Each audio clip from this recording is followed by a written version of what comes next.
cards is a lifestyle. Sports cards and we live now. Jeremy Lee in the building and every guest that you ever needed. Sports cards after hours keep the hobby heated. Updates, hobby talk like you never seen it. Sports cards live and none could ever beat it. Sports cards is a lifestyle. Sports cards and we live now. Welcome to another episode of Sports Cards Live with your host, Jeremy Lee. All right, guys, welcome to episode number 261 of Sports Cards Live. It is Saturday night, March the 15th, 2025. My name is Jeremy Lee. Guys, tomorrow night, I will be back with the weekly Fanatics Collect auction-ending watch party, but with a new twist, a new format. We are now covering all sports. I got some segments up my sleeve. We're going to have a great time. Come join us tomorrow. We're going to look at some amazing cards on the Fanatics Collect weekly auction, guys. And if you are looking to add a grail to your collection, make sure you check out Fund Your Cards, the hobby's leading consolidator. They will help you finance the purchase with your own cards. Visit fundyourcards.com, and there you will find their proprietary client platform that cements them as the leaders in the space. Check them out. The next Fund Your Cards show here on the channel is this coming Monday. Also, Mint Inc. is a leading hobby brand in Canada, guys. Check out their 2 Toronto locations and their online shopping with worldwide shipping. They do live stream shopping, auctions, breaks, grading, and more. Their primary focus is to bring the ultimate hobby experience to collectors in Canada. Check out mintinc.ca. Also, guys, check out GP Sports Cards for a wide variety of hockey breaks located here on YouTube, streaming every Wednesday and Friday. All new products and breaks can be found on their website, gpsportscards.com. And for all sealed products, check out their retail storefront, Total Sports Cards and Collectible. Guys, if you're looking for a gem mint in sports statistics, Rolling Insights delivers high-quality data for everyone. Businesses trust their data feeds to power their platforms with real-time stats, box scores, and player and team performance data. Fans and fantasy players rely on SportsWise for instant access to performance data. You can finally ditch those messy spreadsheets, whether you're running a business or just for the love of the game. Turn raw stats into a real advantage. Check out rolling-insights.com today. And tonight, Ben Hossler from Rolling Insights will be joining us, and he's going to bring us some fun stuff. He's got his top 10 favorite, maybe not his top 10, but top 10 young basketball players with an offensive statistic and how ranked by an offensive statistic and how that matches up to the sale of their cards. Guys, are you familiar with Chronozio? Chronozio is the ultimate card inventory manager on the market. Imagine an inventory tool that does all the heavy lifting for you with state-of-the-art AI autofilling that is 90% accurate. And if you sell on eBay, you'll love their fully integrated connection that's been a trusted part of the eBay community since 2017. Millions of cards have already been listed and sold using Chronozio. But let's be real, guys. If your collection is less than 100 cards, you might get by with another system. But once you hit 1,000, 50,000, even 250,000 cards, there's simply no contest. Chronozio is the only option for serious collectors. Why settle for less? Elevate your collection management today. Get started now at home.chronozio with a K.com. And guys, if you want to sell your cards on eBay, you want the pros to handle it for you, reach out to me directly, and I can be your Slab Sharks rep, your point of contact. Hit me up on Instagram, leave me a message here, or email me at jeremy@slabsharks.com. And guys, this show is also available Spotify, Apple, wherever you listen to your podcast. Follow and subscribe for free. Please leave a rating or review on your podcast platform. And if you're not yet subscribed to this channel, please take a moment and do so. And thank you, as always, to our loyal viewers and listeners. As always, your comments and your questions are in play. Let's bring out our co-host, the lovely and talented Mr. Joe Poirot from Santa Cruz. I got a new name for you, Joe. You ready to share that yet or what? Lay it on me.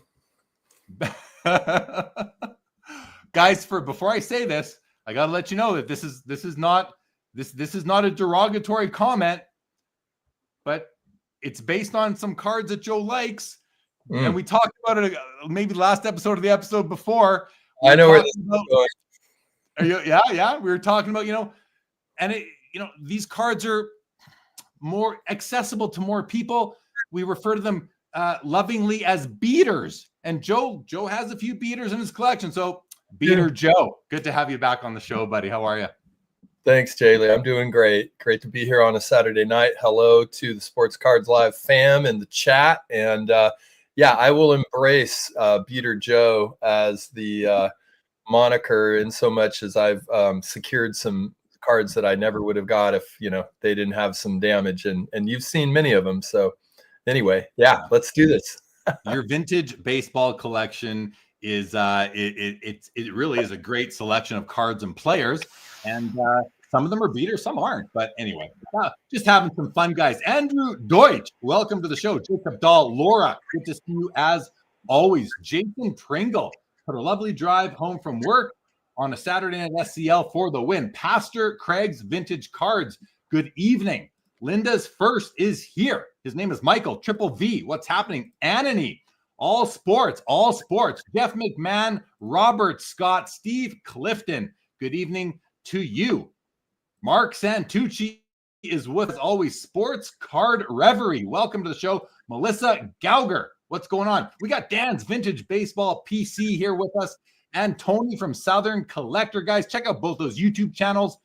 We've got Mark Santucci yet again. Nick Chen, isn't it great to be alive on Saturday night watching Sports Cards Live 2.0? You betcha, Nick Chen. Thank you for being here with us tonight. Yankees fan, what's going on? Ben Burrows from Collect. It's funny we see Ben here. Well, it's not funny. Ben's usually here, but I have one of his articles on my other screen for later on in the show. We're going to definitely be referring to that a little bit later tonight.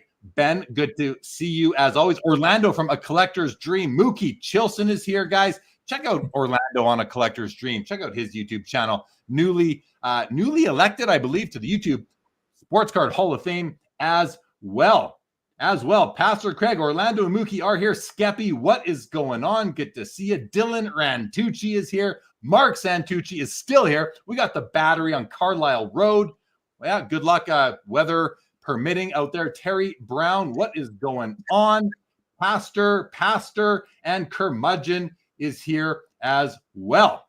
All right. What is Terry Brown? I like the show because my nephew is also on the spectrum. Jay Lee. Well, glad you're both here with us, Terry Brown. All right, Joe. We're going to bring on our first guest in about 7 or 8 minutes. He goes on Instagram by Ephus Pitch. His name is there, and he just shows up. His name is Bill. We're going to bring him on in just a couple of minutes, but I see you down there. Bill, welcome to the back room. Kevin Hawthorne in Lakeland, Florida. FC3 Castle, what's going on? Gordon Morrison, good evening. And Craig from Midlife Sports Cards is here. Guys, can you keep up with Midlife's videos? Because, I mean, it's all must watch, and they come fast and furious. Skeppy says, what's the shirt tonight? This is actually a Card Ladder shirt that I bought from their website. Gosh, 4 years, maybe 4.5 years ago, I've had this t-shirt for. That's what the t-shirt is tonight. Yes, Orlando, Saturday night, hang out here with us on Sports Cards Live. It is great to have you. Stooks is here as well, everybody. Happy to see you, Stooks. Michael Ham is here. What's up, Ham? Always great to see you. So, Joe, before we bring Bill on and dive into the topic that he's going to bring, I had a mail day. I haven't had one in a while, and it's maybe not a mail day that people are expecting because it's not a card.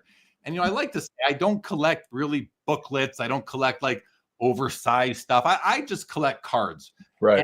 And these are not cards, but they do still fit into my collection. Daniel, you'll want to see these, I think. So check those out. Bob Boozle is here as well. And Rome. What's going on, Rome Rant? So I bought these at auction, Classic Auctions, a Canadian auction company. They do a lot of hockey stuff. And, I love unopened packs, Joe. I love the unopened pack collecting. I have the hockey run, OPGs from 1970 to 1989 with all the different series each year, the WHA. There were 4 years that we had the WHA League. We got a couple of baseball packs, a couple of basketball packs, no football packs.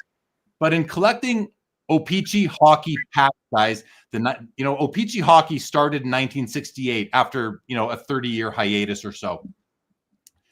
To get a 68 pack, Series 1 or Series 2, or a 69 pack, Series 1 or Series 2, almost impossible. They come up once in a while. MC Sports Cards had a few up a few months ago, like easily 5 figures per pack. So I thought, well, what's the next best thing? You guys are probably on to me already. The next best thing to these packs would be the wrappers. Well, Classic Auctions have a great collection of wrappers on. And while I was not able to get the 68s, I did get Series 1 and Series 2 of the 1969 wrappers. Maybe my favorite wrapper in all of hockey cards, because just look at that graphic, guys. Just look at that graphic. You can see the blue is Series 1, the red is Series 2, 10-cent packs, graded by a company I'd never heard of, but, iCert, I think they're called iCert Certification Services. Nice slab for the wrappers. They fit in there well. And so I got my 69s. I don't have my 68 yet. So I still need 68 wrappers. I also managed to pick up a 1963 top hockey wrapper, which Sweet. I just thought this was super nice. Like, I was bidding on several and I didn't win several, but the creme de la creme, the most important one that I purchased is the 1954 Topps hockey, the very first year of Topps hockey, similar to like a 52 Topps baseball, guys, except it's hockey. And I think it was probably the most expensive one I bought as well. I don't remember what it was, but super happy to add these. And I'm planning to build a display that's going to go right over there eventually with my packs and these wrappers. So pretty excited about that stuff, Joe. What do you think? Beautiful colors. Yeah, I bet those will display real nice in the museum that you're building there up in Calgary. Yeah, I hope so. Well, yeah, I wanted to share that with you guys. It's exciting. It's exciting for me to add those. And I just love the graphics, the colors, the history, the nostalgia. I wasn't buying 54, 63, or 69 packs. I was too young for that, but 10 years later, and I was. What's up, Michael Stone? Welcome to the show. Good evening to you. Break Comp is here, everybody. Welcome, Break Comp. Who else we got here? Great. Good stuff. Rob Scott loves the 69 wrapper. I'm glad you do. Thank you. Pastor gives me a wow. Stuke says 7980 O-Pee-Chee bubble packs are not very common. I don't even know what a bubble pack is. I mean, I have a wax pack slabbed, but I don't know what a bubble pack is. Very, very interesting. Thank you, Rob Scott. Thanks, Rome Rant. Santucci says, nice wrappers, like Joe said, very beautiful. And Luke Cluiza says, love the reversal of the blue and red colors between Series 1 and Series 2 on those wrappers. I do too. That red just pops, doesn't it? Yeah, the blue is beautiful too. Well, then they're vibrant next to each other. I mean, those will display real nice paired. Yeah. They're really a great slab for them as well. So pretty excited about that. All right, we're gonna bring Bill on in just a couple of minutes, Joe. I just wanted to also address that I said at the top of the show before, shouting out sponsors and that tomorrow night, for 2 years now, well, over 2 years, but for at least 2 years now, Josh Madigan from the Hockey Cards Gong Show and I have been doing the weekly Fanatics Collect, or PWCC, auction ending watch party covering hockey cards. Well, Fanatics, they don't have a lot of hockey cards on the platform. So in talking to them, we've decided to expand that to all sports. And I've got some ideas for other segments within it, and I'm excited for it. We're going to dive into eye appeal. We're going to dive into analyzing the condition of cards. We're going to look at the featured collections, talk about some cards. I'm excited to run with it tomorrow and see how it ends up going. And Joe, you might be joining me on that. I'm looking to bring in every week, maybe a different expert, a basketball person one time, a baseball guy another time. We'll see how it goes. Working on it, but that's something new to the channel tomorrow. Want to say hi to Colin Murray. Hello to Bobby Burrell. Says wrappers were from Angelo Savelli's collection. A 1969 O-Pee-Chee pack just sold Moscow. So good to know these are from Angelo Savelli's collection. Did not even know that. Thanks for that information, Bobby. All right. Let's get on with it. What do you think? Should we bring on Bill, who goes by Ephus Pitch? I think it's pronounced Ephus Pitch. We'll let him clarify that when he comes on in just a moment. He goes by Ephus Pitch on Instagram. He puts out lots of great content on there. Great collector. Let's bring him out, Joe. Let's do it. All right. You ready to go, Bill? Let's do it. All right, here he is, guys. Welcome to the show, Bill. Also, Ephus_Pitch, guys. It's right on the screen there. Feel free to give him a follow on Instagram if you are not. Bill, I was saying to Joe earlier today, I feel like I know you, but have we ever have we ever like done a FaceTime or a talk, or is it always? No, we haven't. And I'm sort of remiss to have not been on the show earlier. I know we've traded a lot of DMs over the years, and my schedule has really never lined up, given my East Coast time and the fact that I've got 4 kids that are 4, so I'm usually at bed pretty early. But I really appreciate you guys making the time for me here, and look forward to digging in on this topic and others. Yeah, no, for sure. It's good to have you. And the reason I said that at the beginning is because, we can watch people do reels on Instagram, videos on YouTube, just see people. And after a couple of years of seeing each other and talking via DMs or text messages or comments on YouTube, I don't know about all of you guys, but the amount of people I talk to and communicate with, I kind of lose track. Like, I literally don't remember if we've ever had a live in the moment, voice to voice conversation. This is the first time, so it's nice to see you in person for the first time, Bill, and put build some rapport between us. And please meet Joe if you haven't met Joe yet. Kelly Dreamin' 84 on Instagram. And so why don't we do this? I'm going to just push it over to you and say, what is it that you wanted to talk about tonight? And why don't you please set the table for us on this particular topic that we're going to start off the show with tonight? Sure. So look, I had, we had, as I mentioned, we had spent quite a bit of time over DMs on a variety of different subjects, be it hockey cards, baseball cards, or unfortunately drama in the hobby. This week, Fanatics announced the launch of its own repack product called Odyssey. And, after sort of a quick read of it, I felt like it was a topic worth us talking about. And maybe not for some of the reasons that your audience thinks. I think this move actually, in my view, is somewhat of an odd one, to be honest with you. It's the first time that I can think of where a manufacturer has now been an active participant in the secondary market. And there are, I believe, some really heavy ramifications around that in a secondary market that I would argue has very little price integrity. And I guess I understand it from an economics perspective for Fanatics as to why this is interesting to them. You don't have to spend much time on Whatnot to see some of these repack streams to know sort of how much money is changing hands on a daily basis. Jeremy, I know you set up at shows. Joe, I don't know if you do, but if you set up at shows in the last year or so, I think what you've become familiar with, at least in the States, is the first 2.5 days are really spent with repackers coming into the room and cleaning out inventory and setting the mark for a lot of cards. And by the time the collectors show up, on Saturday afternoon, a lot of the inventory has been picked over. And I think that there's a lot of liquidity that the repackers are responsible for in the hobby, and that liquidity is good if you're a dealer. That liquidity is good if you're a manufacturer and you're worried about secondary prices. But I'm not certain that is a good fact pattern for collectors. Let me just jump in, because I want to take a moment and I want the audience to have a better idea of who you are in the hobby. Sure.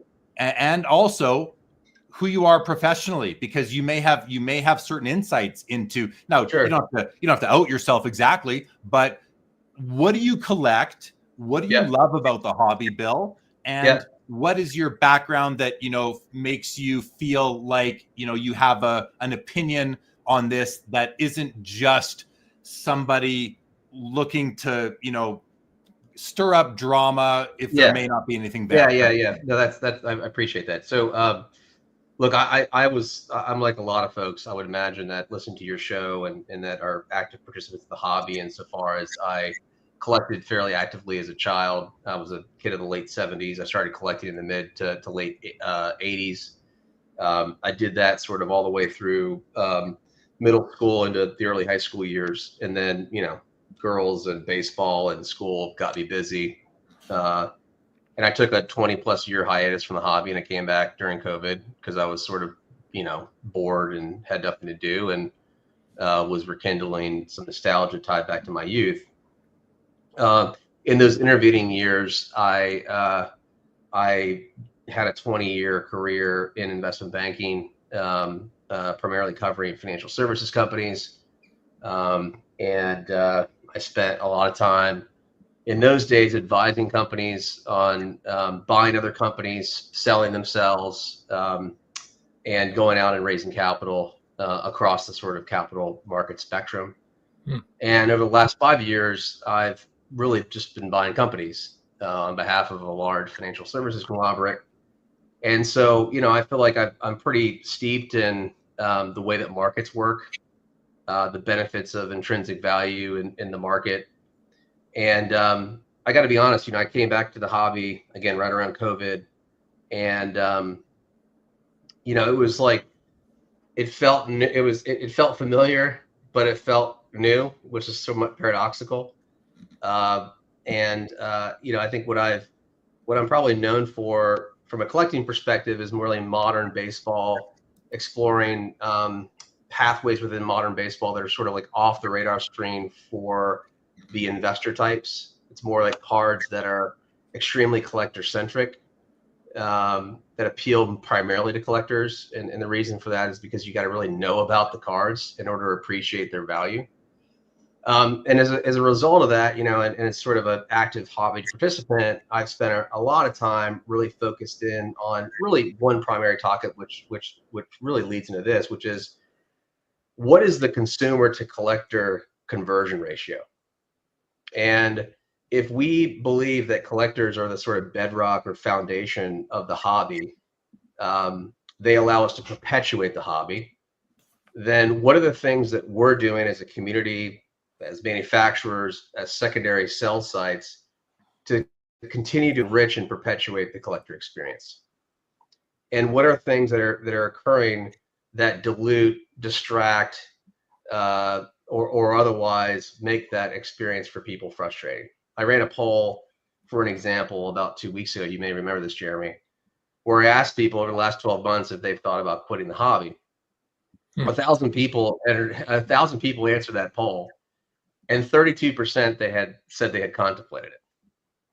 I think it's a alarmingly large number. And when you ask those people why they think about quitting, it has everything to do with, I'm sure, topics that have been at the forefront of conversations that Joe and you have had with other guests. And they include things like feeling priced out. They include things like the flipper culture. They include things like the lack of transparency, the sort of gotcha, culture around social media. And so I spend a lot of time, at least in my sort of hobby persona, really pressure testing that, really, and in many respects, trying to ask questions of people that they may otherwise not be contemplating around what it means to be an active hobby participant, and really what it means to be a collector. And the reason why I think this topic in particular is so interesting is because I think there's been, and again, I don't think it's been consciously, but I think there's been a concerted effort to create sort of separate ecosystems in the hobby that share very little in common. And I think that sets a pretty dangerous precedent, right? I mean, I think that repacks, in my view, are a consequence of wax prices being too high. Otherwise, if you think about it, right, like the repack product exists because for a couple different reasons. One is I think wax prices are way too high, and that fact pattern is evident no matter sort of where you look and no matter what sport you're talking about. Part of that, I think, is because how drastically distribution patterns have changed, right? So it wasn't but 5 or 6 years ago where, yes, breaking was a thing, but it wasn't the kind of predominant force in the distribution of these products. Now, most of that product goes to breaking. And, as a result of that, I think there's a bunch of carry-on effects that have happened in the market that aren't necessarily like in the collector's interest. right?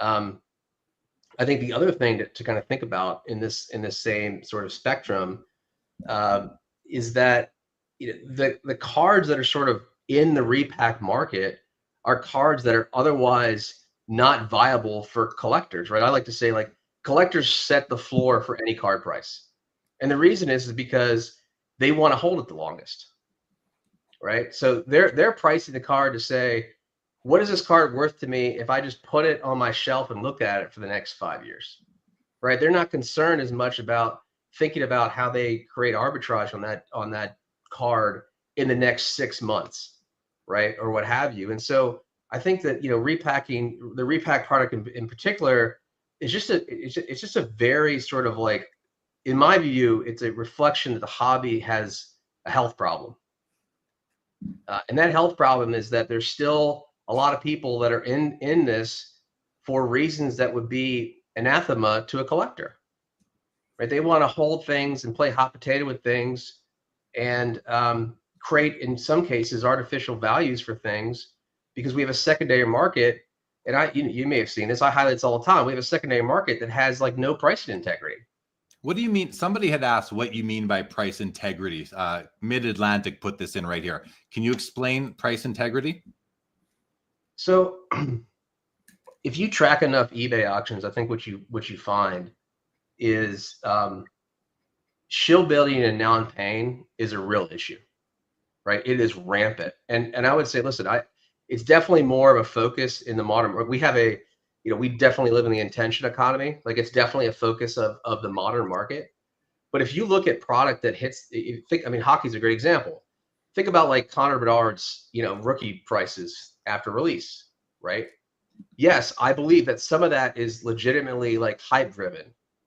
But ask yourself, if 80% of the distribution is being held by breaking operations, and they're sitting on, in some cases, tens of thousands or hundreds of thousands of dollars of inventory, what incentives do they have to sustain secondary market prices? I would say quite a few. And the fact is that if you look on, any different sort of hyper viewed eBay auction, more often than not, you're going to witness, very low feedback bidders actively participating in the run-up of those auctions. And some of that stuff works, right? And a card gets paid for because somebody's coming through, they don't really know what they're doing, and they're in the hype, and they pay for it. Other times, that card is not paid for, and it enters back into recirculation. And the problem is that eBay has all this information, but they never share it, right? We have no idea what the non-pay rate is. But I can tell you from people, and I'm sure you can probably vet this too, Jeremy, I can tell you from people that sell a hell of a lot of cards on eBay, the non-pay rate for some of these cards is exorbitant. It's like 20 or 30%. And I can't think of any other market that exists in the consumer space where 20 or 30% of the time, somebody's not paying for the item they paid for. I can. So that's pricing integrity. And the reason, and the problem is, cards have no intrinsic value. Zero. They're only worth what somebody else is willing to pay for them. And well, so, you could eat them. You could make fire with them to keep you warm. I'm kidding, of course. I'm obviously kidding by that. As far as, like, non-paying bidder rates and that, so as a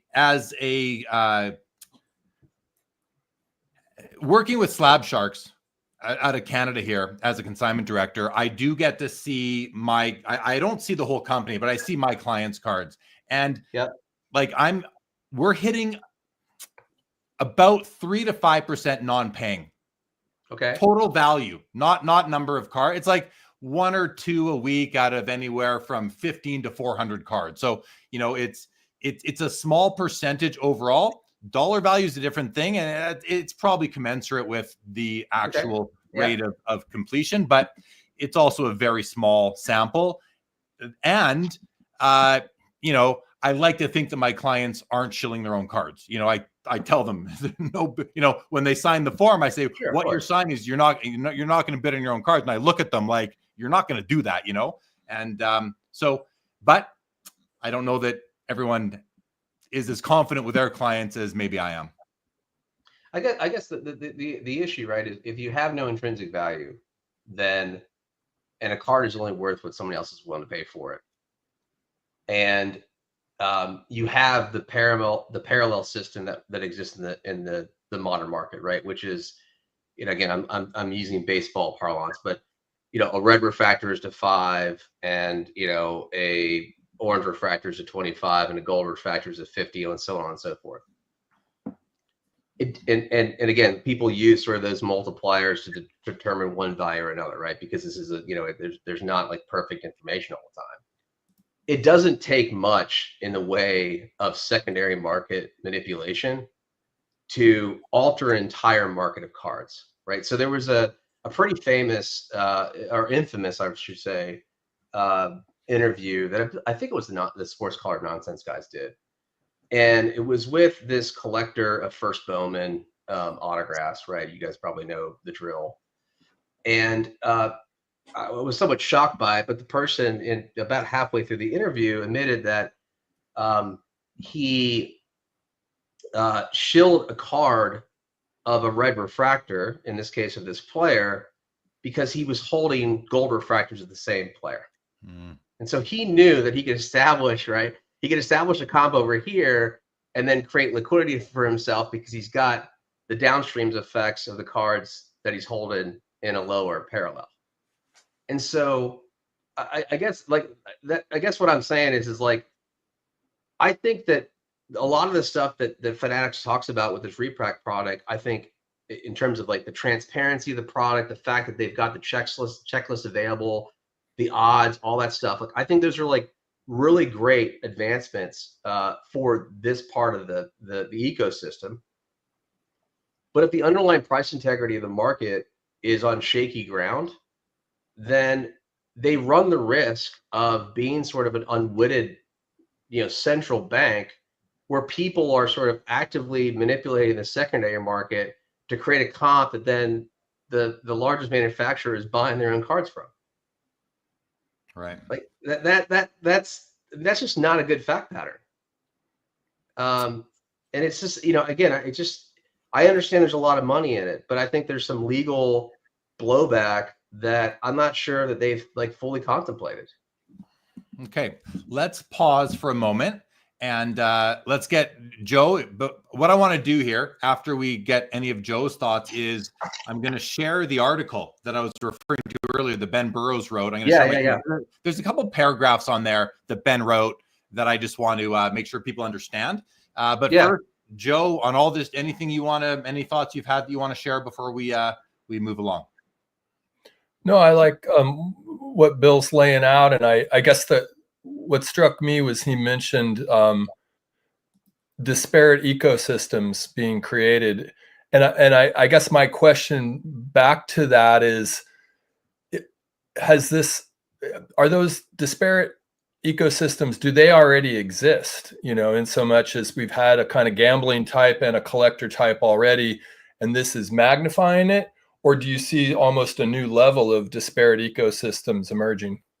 No, I think it's just sort of emphasizing what has started to exist in earnest the last couple of years, Joe. I think this is sort of putting fuel on that fire to a certain degree. And again, when you go back to what I'm principally concerned with, which is how do you take a consumer that has an interest in sports and finds their way to sports cards, what is that sort of like initial experience for that person, and how do you transition that person from a consumer to a collector, right? What are the things that appeal to that person in a way that keeps them involved, in Jeremy's case, for as long as he's been involved with this, or in my case, coming in and out and then being extremely involved in it.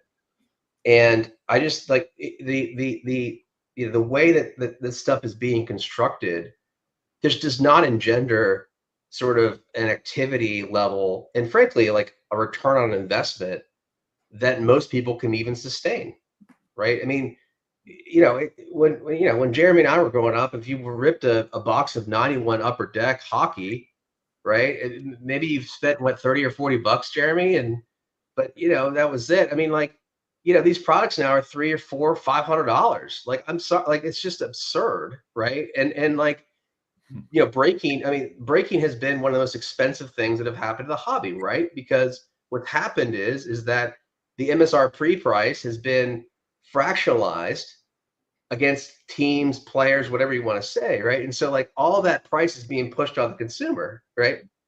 And breaking, the online breaking format allows that to happen. Because, if you look at the MSRP for a lot of these products, and let's say it's $100, when you get done with like the fractionalization of that box, it might be $200 or $300. And again, it's all in the quote unquote the entertainment bucket, right? Like, we're all underwriting this and writing this off as entertainment, but that's exactly what's happening, and that's making the whole experience more expensive for collectors, right? And like, one of the things I like to say all the time is, I'm not concerned with cards being more valuable. I'm concerned with them being more expensive, right? Because I want to hold on to cards for a while. I like the stuff that's sitting on my shelf. I want to find another one. And I want authentic demand to drive the value of my cards. And the only way that you do that in a market that doesn't have an intrinsic value is hold on to them. I mean, Jeremy, how many times have you had an experience where you've been searching for a card for however long, it shows up one day and there's a feeding frenzy around that card, right? Because people have been looking at it for 3 or 4 years. They've been waiting around for it. And so, like, that's the demand that we're talking about. That doesn't exist in a 24 card, for some rookie who's played 16 games of baseball. Like, come on. Anyway. Yeah. Okay. You good, Joe? I have ideas, but why don't we move it along? I've got, maybe down the road I can share what. Okay. Team S here says my LCS still has 91 Upper Deck hockey for $30 a box. And that's a beautiful thing. 300, 400, 500 is low end now. Yep. Foul Ball says breakers are breaking the hobby. And Mike Petty says another problem is dealers getting in bidding wars with collectors in auctions and listing them that for double the very next day. There's an epidemic of this practice going on bigly right now, says Mike Petty. And hello to Mike Petty. I agree, Mike. Yeah, I mean, we do see that. I see that exact topic coming up in some private chats that I'm in, group chats that I'm in. People are talking about that happening. Yeah. Okay, I want to do this. We're going to bring up the article right here. This is on Collect, CLLCT.com. Ben Burrows wrote this article. Fanatics enters repack market with instant rips. Company aims to create the most entertaining experience for ripping cards. But I want to go to, first of all, this paragraph here. It's a collaboration between Fanatics Collect and Fanatics Live. Instant rips will feature breakers on the live streaming platform, opening digital twins of cards stored in the Fanatics Collect vault. That's, I guess, the digital aspect of it and ownership. Yeah. So the reason I'm showing that I wanted to bring this up is because I don't see tops there, right? This is a collaboration, it says, between Fanatics Collect, the old PWCC, and Fanatics Live, the live shopping. So just pointing that out, that's what Ben reported on here. The next paragraph I wanted to highlight was this one right here. Why are they doing it? Well, according to Nick Bell from Fanatics, a major driver for Fanatics creating its own repack product was to support many of its breakers who don't have the required infrastructure to create their own. Quality repack products require both significant financial investment as well as the logistical infrastructure to handle the sourcing of the cards before pack creation and post-purchase shipping. Okay. Fair enough, right? That's why they're doing it, to support the breakers who want to get into that business. He says we're hearing from a lot of our breakers that they see other people doing it. How do we get into it? And I think that's what this article says that Fanatics is trying to address. And then finally, what I found interesting was, where are they getting the inventory from? Well, according to Bell, the inventory for instant rips packs is sourced from a variety of places, including in person at card shows and directly from grading leader PSA. So that's directly, I guess, they're getting cards graded and offering them maybe. The company's acquisition of distressed marketplace PWCC in 2023 provided some of the necessary infrastructure, including the vaulting facility and the buying team. So that's what I wanted to just highlight. And I would mention inventory. What's that? There's inventory from that sale too, that purchase as well. What you mean? Consigners or there are a lot of cards that were in that vault that people took loans on, right, and got absolutely freaking swapped. But do you think those are going to go? Are those going to go into Oh, they're Repack? gonna they're gonna find their way to the Repack. 100%. Yes. Maybe eventually. I mean, I'd say, I don't know if we can say 100%, but I think we can definitely say maybe. But who knows? That also was over a year ago. But I guess.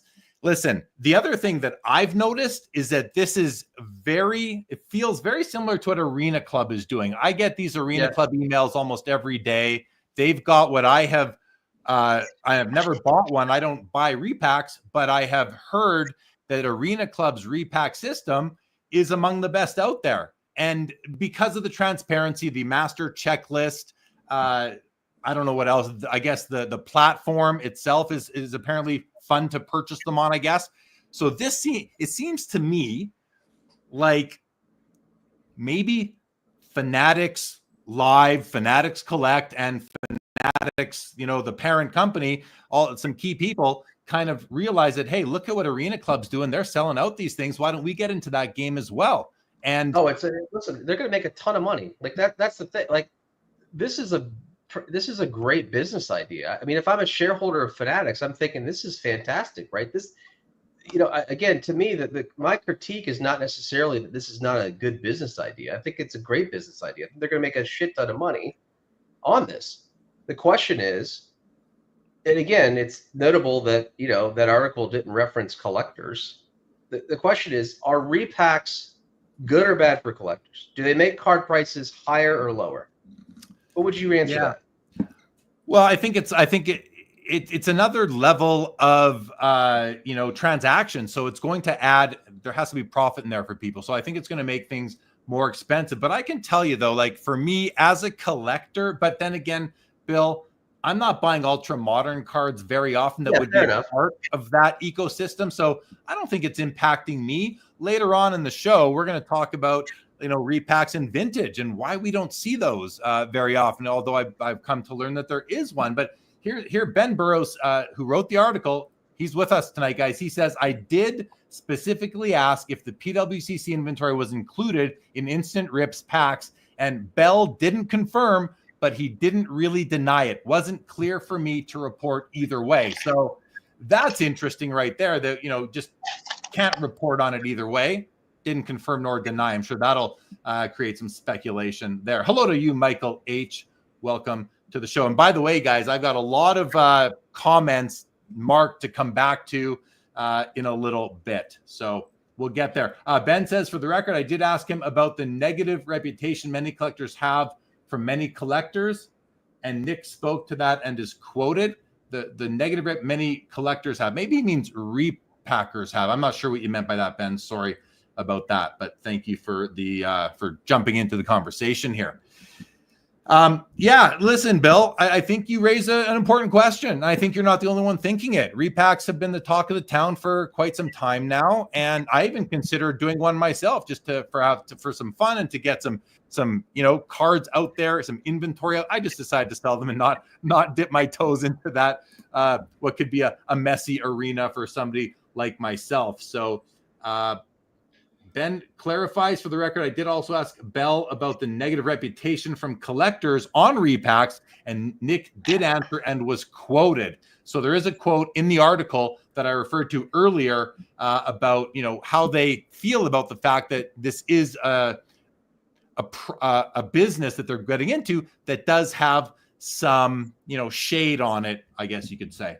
So yeah, listen, it just goes back to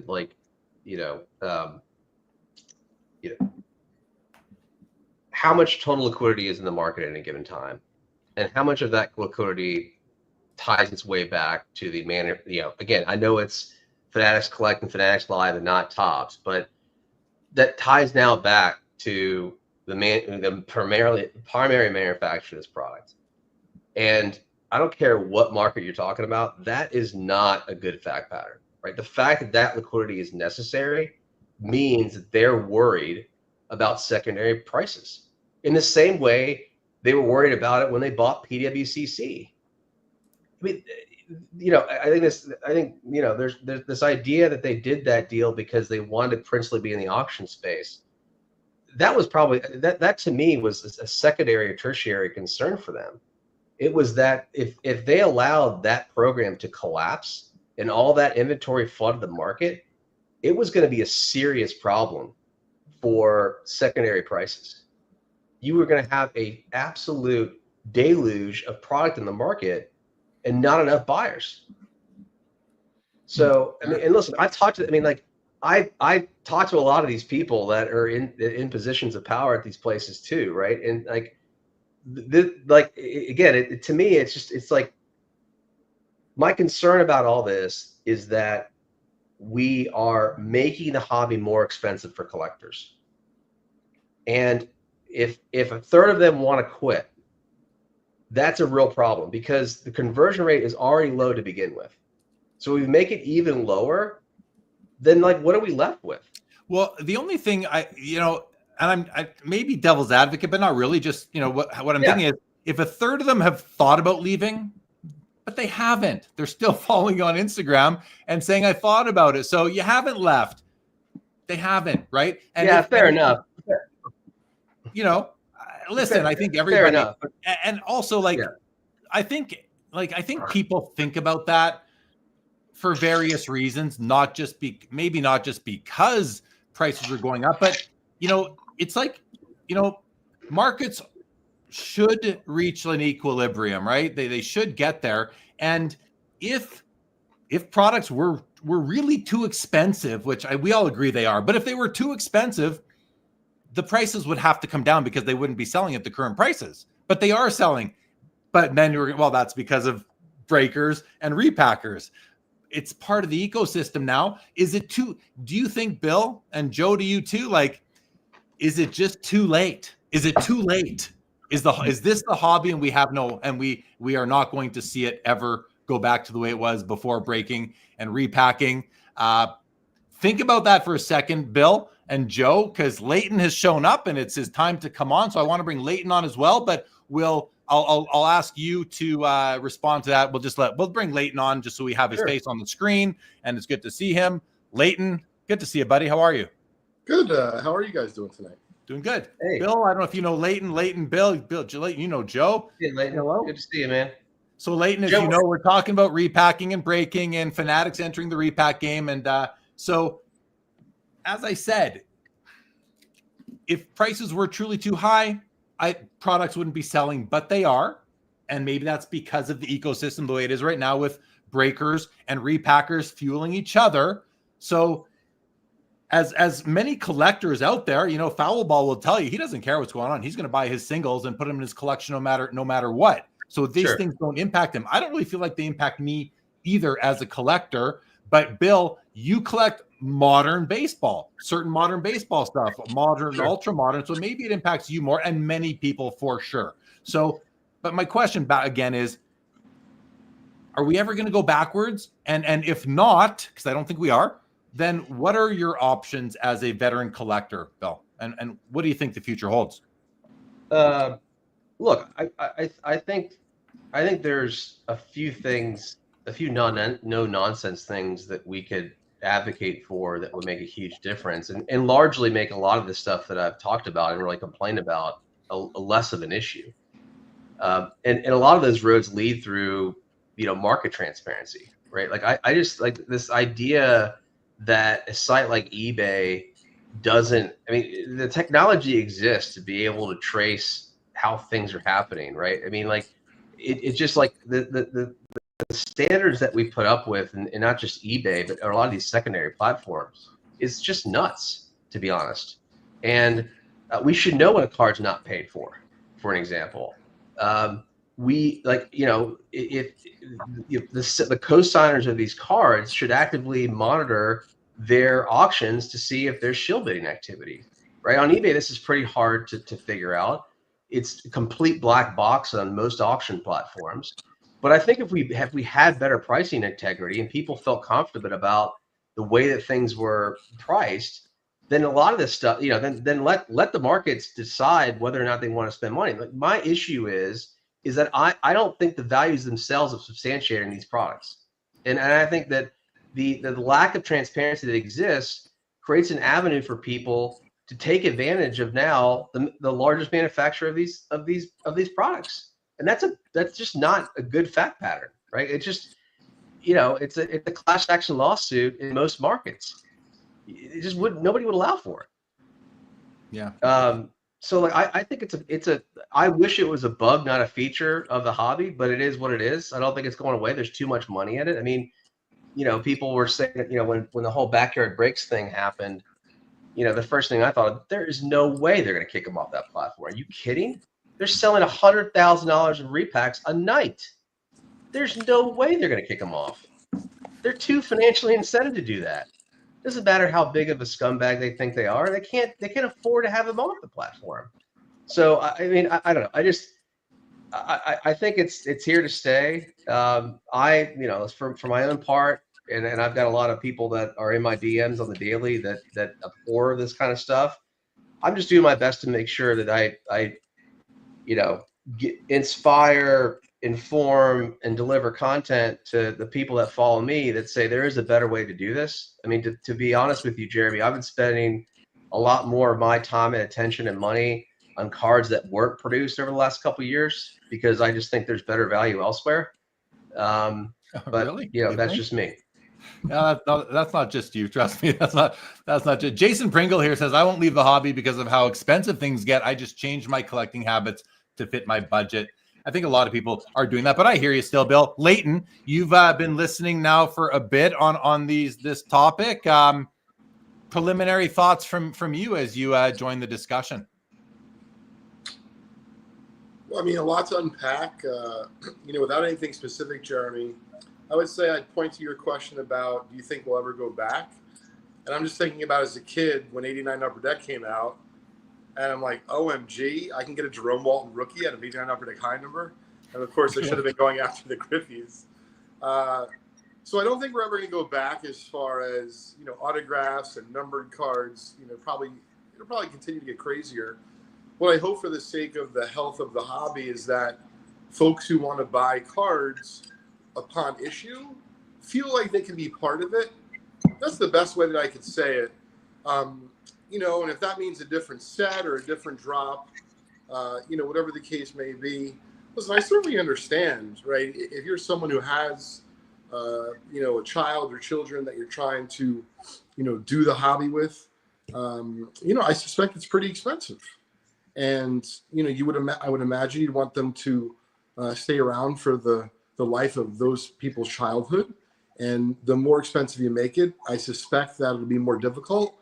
But I also think it's tough to envision a place where, at least for Fanatics, I can't speak so much about any of the other companies because I follow Fanatics and Topps a little bit more closely. But it seems like they're going to be, of course, concerned with the collector, but they're also concerned with their bottom line. So they're going to have to find that point on the graph. In other words, they're not going to necessarily do everything that we want, but I do think they listen. And they have folks that are out there listening. And hopefully it evolves into a place where, the people that actually want to be involved from the beginning feel like they can be, versus you can only do it from your home via television or computer or via phone, or, to be fair, your local card store. I think there's something to be said for being able to do it at your kitchen table with your family. And if I had to guess, I bet you that number is really low these days. And if I was Topps, or if I was Panini or Leaf, or really any company, I would maybe even focus on that niche. Because if you can own that niche, I think that's really powerful. I bet you a lot of products in American history have been successfully developed along the backbone of working families, meaning just appearing in their home and collectively partaking in, whether it be the game of Monopoly, ironically the name I chose to discuss what's going on here. Who knows? But those are my quick thoughts, and I don't want to occupy the floor here. I think those are great thoughts. I mean, like in my talks that I've had with Fanatics, one of my biggest critiques is that I would like to see that, to Leighton's comment, stratify their product better, right? And if you want to have entry products, make them entry products. If you want to have high-end products, which they do have some high-end products, make those products, right? And listen, I'd be the first one to tell you, I think high-end products like Dynasty, which you may be familiar with, Jeremy, and Leighton in baseball,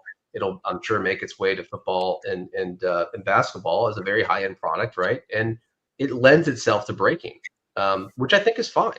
I just think that if we if everything becomes in that format, I do think, as Leighton mentioned, I think it becomes a problem. And I do think that making the hobby more expensive for people is something you can only push so far before people just say, I can't do this anymore. Aren't there lower end products though that do not become victim to this ecosystem, this cycle of price escalation? And I ask because I don't know. I don't buy any modern baseball, football, basketball product, and very little hockey. So I don't really know. I know hockey has some low level products, whether it's MVP or O-Pee-Chee, but does Topps not make a low end product for for kids, for low budget collectors and hobbyists? I ask. Go ahead. I think they make something called like Big League. I don't know the exact pricing, or really what's in that product. Yeah, I'm probably the best person to ask. But. Yeah, I mean, you could argue that Flagship is that product, Jeremy. I mean, they also make Big League, which is a sort of a yeah. I mean, Big League. Yeah, I mean, Big League is out there. Yeah. Yeah. So, I mean, I'm just saying that there are some products out there that are not becoming a part of that whole, again, ecosystem of things getting out of control. What should be $150 box is now an $800 box sort of thing. But Joe, what about you? You've been sitting quietly, absorbing everything as you do.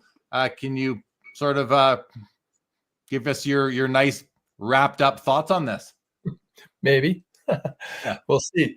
Yeah, I mean, I'm still, I'm thinking about this consumer to collector conversion idea, and I think it's good that we, keep our eye on that ball. I think that represents a healthy ecosystem. I think more and more recently, I've started to kind of ask myself if people breaking wax or doing repacks or entering breaks, I don't want to say that they're not collectors, but I think there is a different neurochemistry almost involved in the two acts. And I would say, if we were doing our sort of, where is the overlap, it may be much smaller than a lot of us would hope. And I say would hope because I would root for the consumer to collector conversion. I think it's in my own idealistic idea of more people entering the hobby and a kind of robust collective ecosystem. But I was just really struck by what Bill said about the disparate ecosystems, and I'm not sure that there isn't just already a kind of fundamental difference in what is being gone for. I mean, I was a collector right out of the gates. As a child, I wanted to put things and organize things and have things and put them away. And that's a gene that not everyone shares. Some people think I'm crazy. Some people think, why are you holding on to these things? What do they do for you? And having talked more recently, sometimes even at parties, you find out like, oh, yeah, I'm entering breaks and I've got some, and they show you your cards and they have no personal attachment to them. They're like, could you help me get rid of these so I can enter more breaks? Huh. And I just kind of like, yeah, we are very different creatures. So I don't know. That's, I hope that doesn't sound cynical, but it's just kind of something that's been emerging for me, is that maybe there just really are two disparate ecosystems. Yeah, I think that's right. I mean, I love the concentric circle analogy. I mean, it's kind of what I've been thinking about a lot lately, Joe. I think it's extremely relevant. There's a famous Oscar Wilde quote that says, be careful of someone who knows the price of everything but the value of nothing. Yeah. And I think when you think about those different ecosystems, that is what immediately comes to mind. And I say that, I don't say that disparagingly, but I have people, and maybe you do too, guys, that come into my DMs all the time and show me a roster full of cards that are completely irrelevant to the collector experience. But they may have spent like tens of thousands of dollars in some cases on this card. And it's like, it's tough to give advice to those people. Like, well, what do I do with a 2023 aqua velvet, parallel with this? You know what I mean? It's like, oh, and I thought it was going to be worth X, and now I can't like sell it if my life depended on it.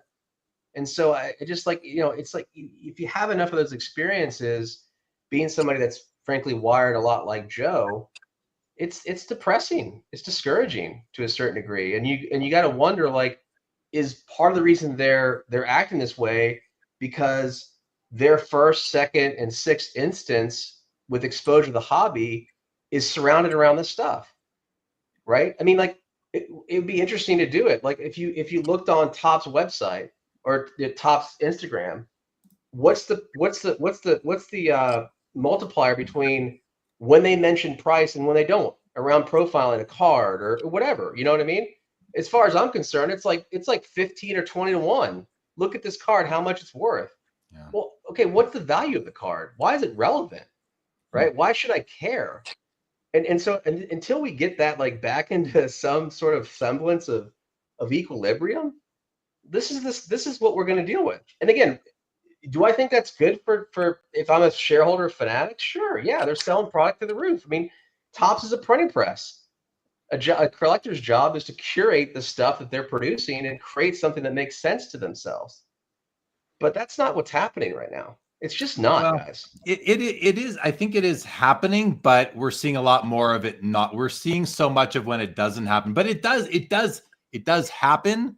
But I hear what you're saying. I'm not disagreeing. I'm just saying it's not as extreme as your language is alluding to. But I think you get that as well. I will do that. Then do me a favor. I'll do this. I will, over the next 100 days, I will look at every single Topps post, and I will tell you how many posts talk about price and those that don't, and then we can talk about it later.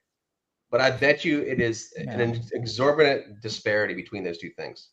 The thing there though is that I think sometimes we have sort of tunnel vision on, and we think that the hobby exists on Instagram or on Twitter or on YouTube, and it just doesn't. So that's what I'm really alluding to, Bill, is that the hobby is more than just these platforms. And that's where I think you see, like, you look at these pictures of guys,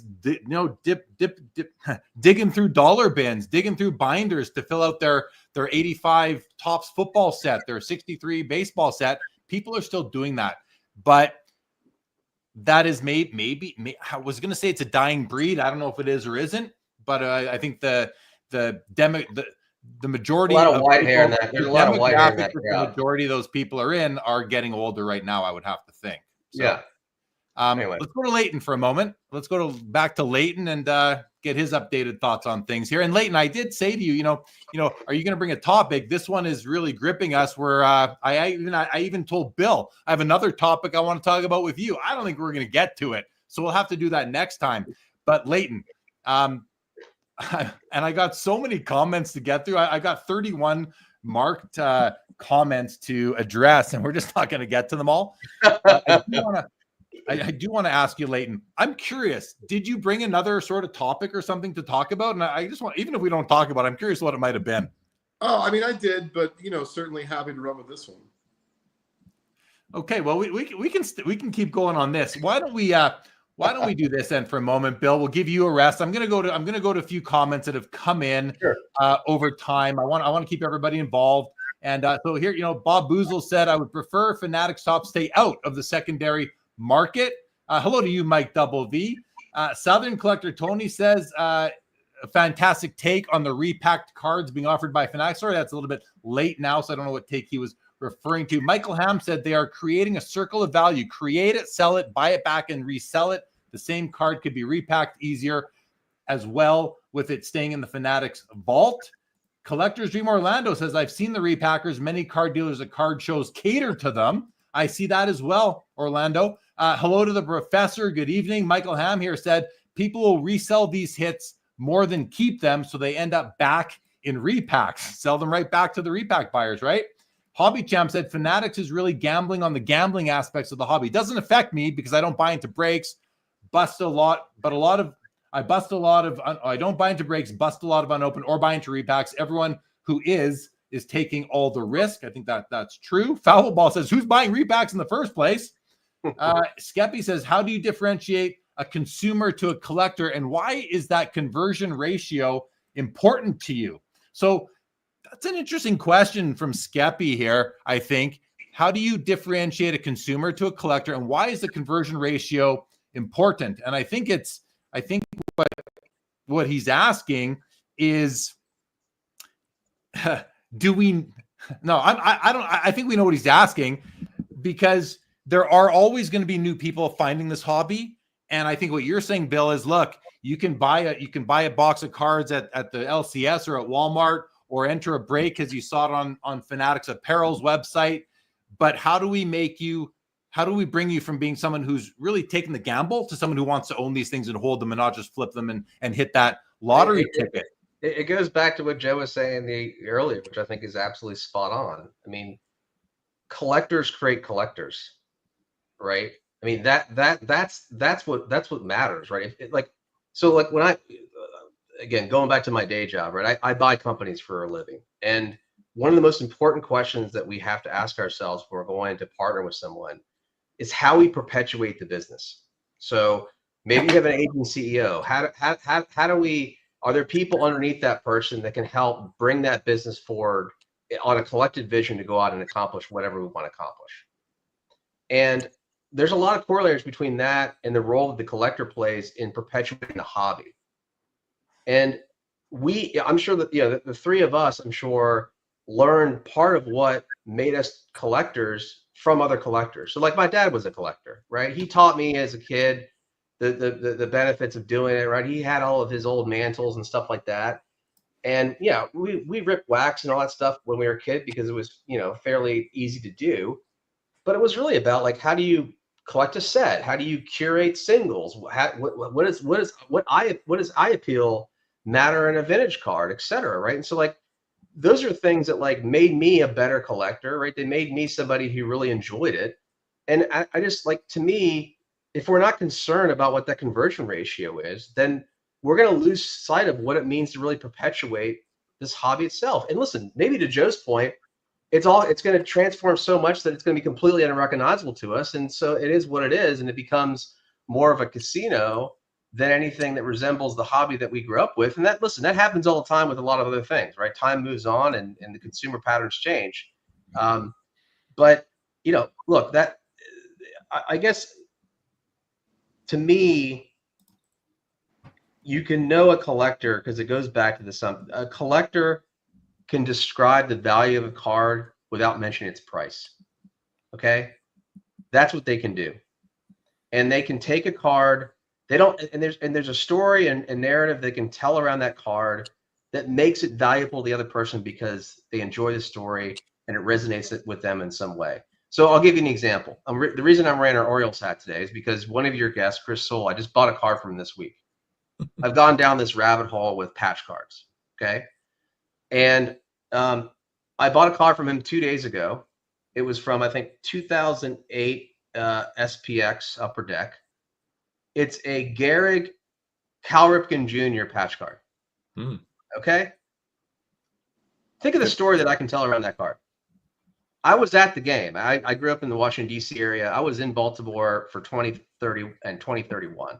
So I have some really good memories of being there with an uncle. And now I have a card that crystallized that moment in cardboard form.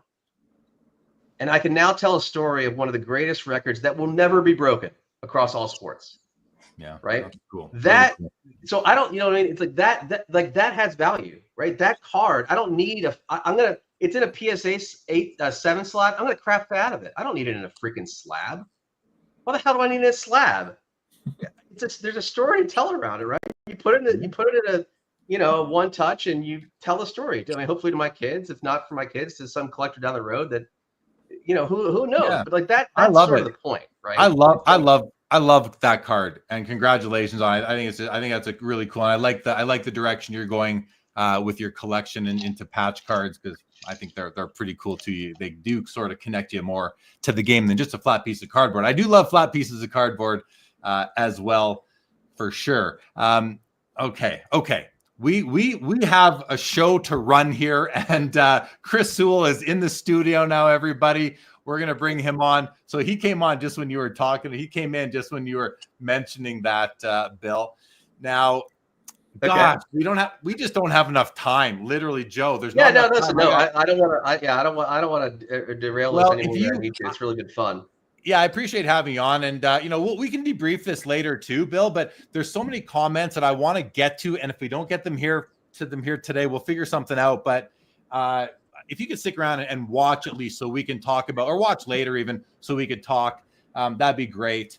But good. I think for now, guys, we're going to do a little bit of a guest swap here, and we're gonna thank Bill for. Well, here, before we do that, why don't we bring Chris Sewall on just so you can thank him for your card? We'll have here, Chris. I'm bringing you on. Okay, you good?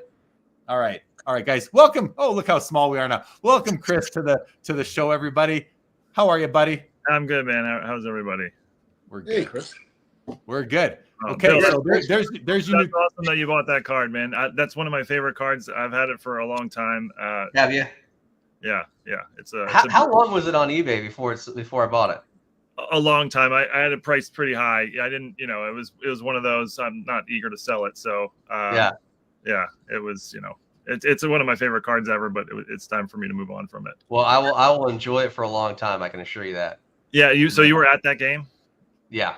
I'm very jealous of that. I almost went, but the circumstances didn't allow it. But that would have been a dream. Cool. Right on. All right, guys. Bill, thank you. Take care, guys. Yeah. Really appreciate it. Take care. Thanks for Nice to meet you. Yeah. All right. Okay. Guys, I mean, it's an interesting topic. There's a lot of opinions on it. And I mean, the chat is really, you guys, so many great comments. And like I said, I have 28 still marked to address. I don't know how we're going to get to them. So in the meantime, well, we're going to do this right now because Dan just put a comment up. He says, these two guests on the screen, Leighton and Chris, have taught me so much about the hobby. I could never thank them enough. So guys, we are in the company of greatness right now. And let's welcome Chris. Chris, it's been a while since you've been on.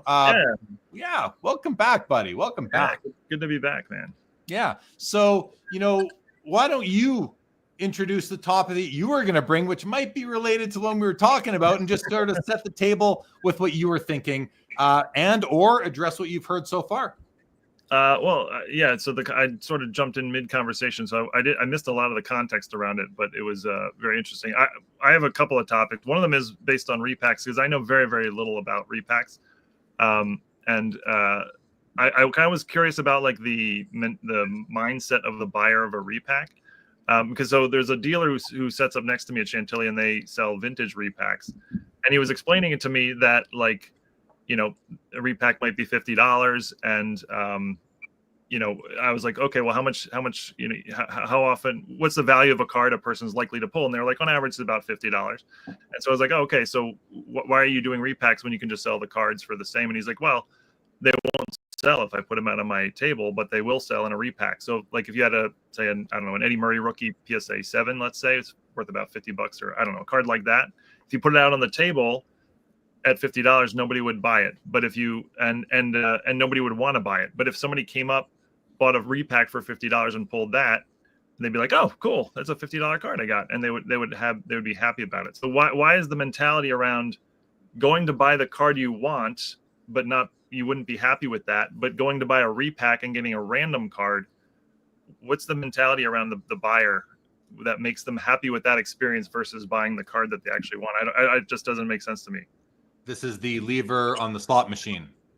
That's the mindset, I think. No, but it's not even that, because like they wouldn't be happy with the Eddie Murray. Like if they walked up and bought the Eddie Murray themselves, they wouldn't be happy with it. But with the experience around the repack, they are happy. That doesn't make, like, that wouldn't happen in something else. Imagine like candy bar. You wouldn't go to a grocery store and pay $1 for an M&Ms, or buy a repack of a candy bar and get a random candy bar and be happy with it.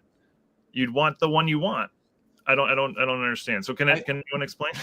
Well, I think it comes down to the gamble, Chris. I think it comes down to the gamble, and getting something that is worth more than the price tag, and then having the ability to maybe sell it back to the repacker or a different repacker, perhaps.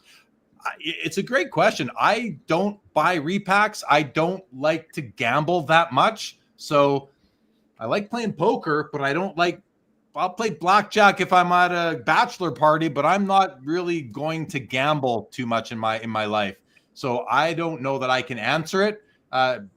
Leighton and Joe. Leighton, why don't we go to you? What do you think the mentality of the repack buyer is? And then Joe, we'll get to you after. Well, if I had to guess, Chris, it's a great question. I think that someone wants the ability to win. So it's the same thing or the same rationale as to why someone might scratch a lottery ticket or might pull the lever, as Jeremy tried to illustrate, which was amusing. And I would say that the reason bad technique. I'm not hitting the jackpot with that technique. You need to work on that. So number one is the upside, because they covet this vintage card. Let's say, Chris, they can't afford. That's what I suspect. Mm-hmm. And then you're talking about this Eddie Murray rookie, which we'll pick on him because we're picking on him. I agree. He's a great ball player. He's a Hall of Famer. PSA 7 rookie of his isn't hot.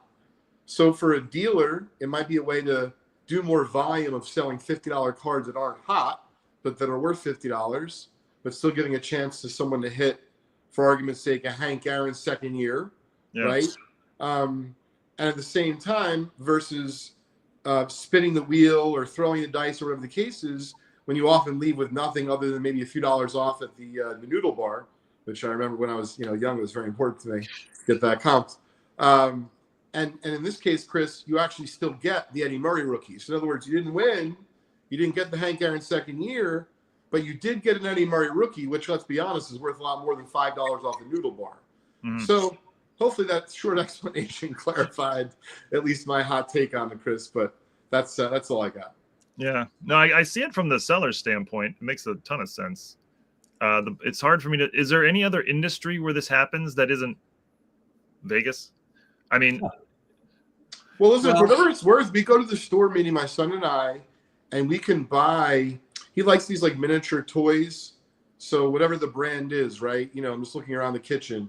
If you have like Ivory soap, and you can get like a mini one of that, he likes that. But you know what he likes more than that? The chance. The chance one where he doesn't know what he's going to get. He has no intention of reselling it.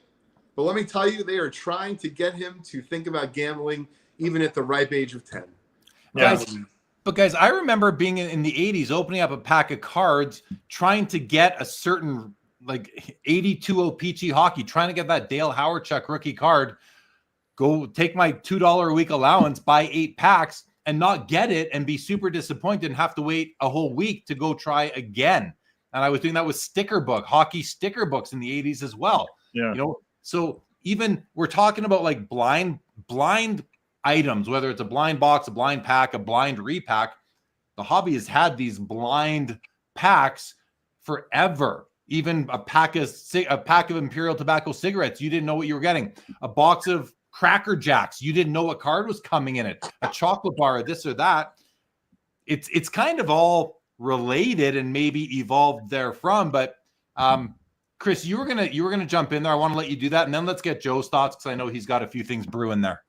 No, I didn't really have much more. I mean, I think there has always been repacks of some kind. That's true, but it's clearly on steroids right now. Yeah, Joe, what are you thinking? Oh, I mean, I guess the way I'm understanding it, Chris, I mean, it is kind of a strange new time, right? But I see it as, and its problem, this recent development problematizes what I'm about to say, but I see repacks as a response to the decreased value proposition of breaking wax.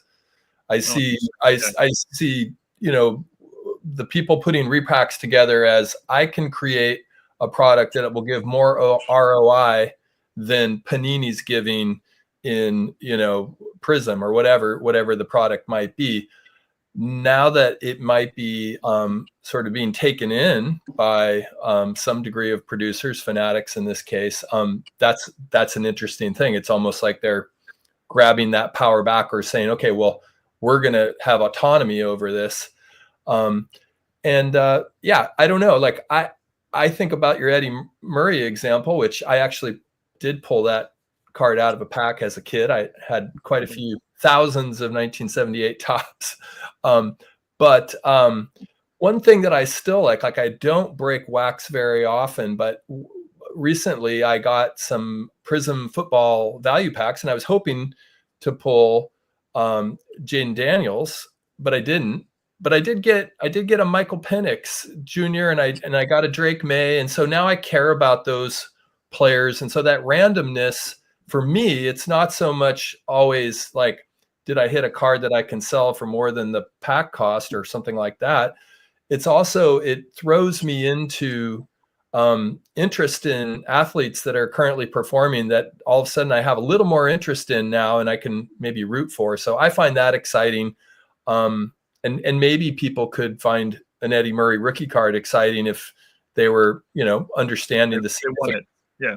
Yeah. And by the way, I heard your podcast where your dad didn't let you go to that game. And it was really good story. And I super appreciate your voice in the hobby.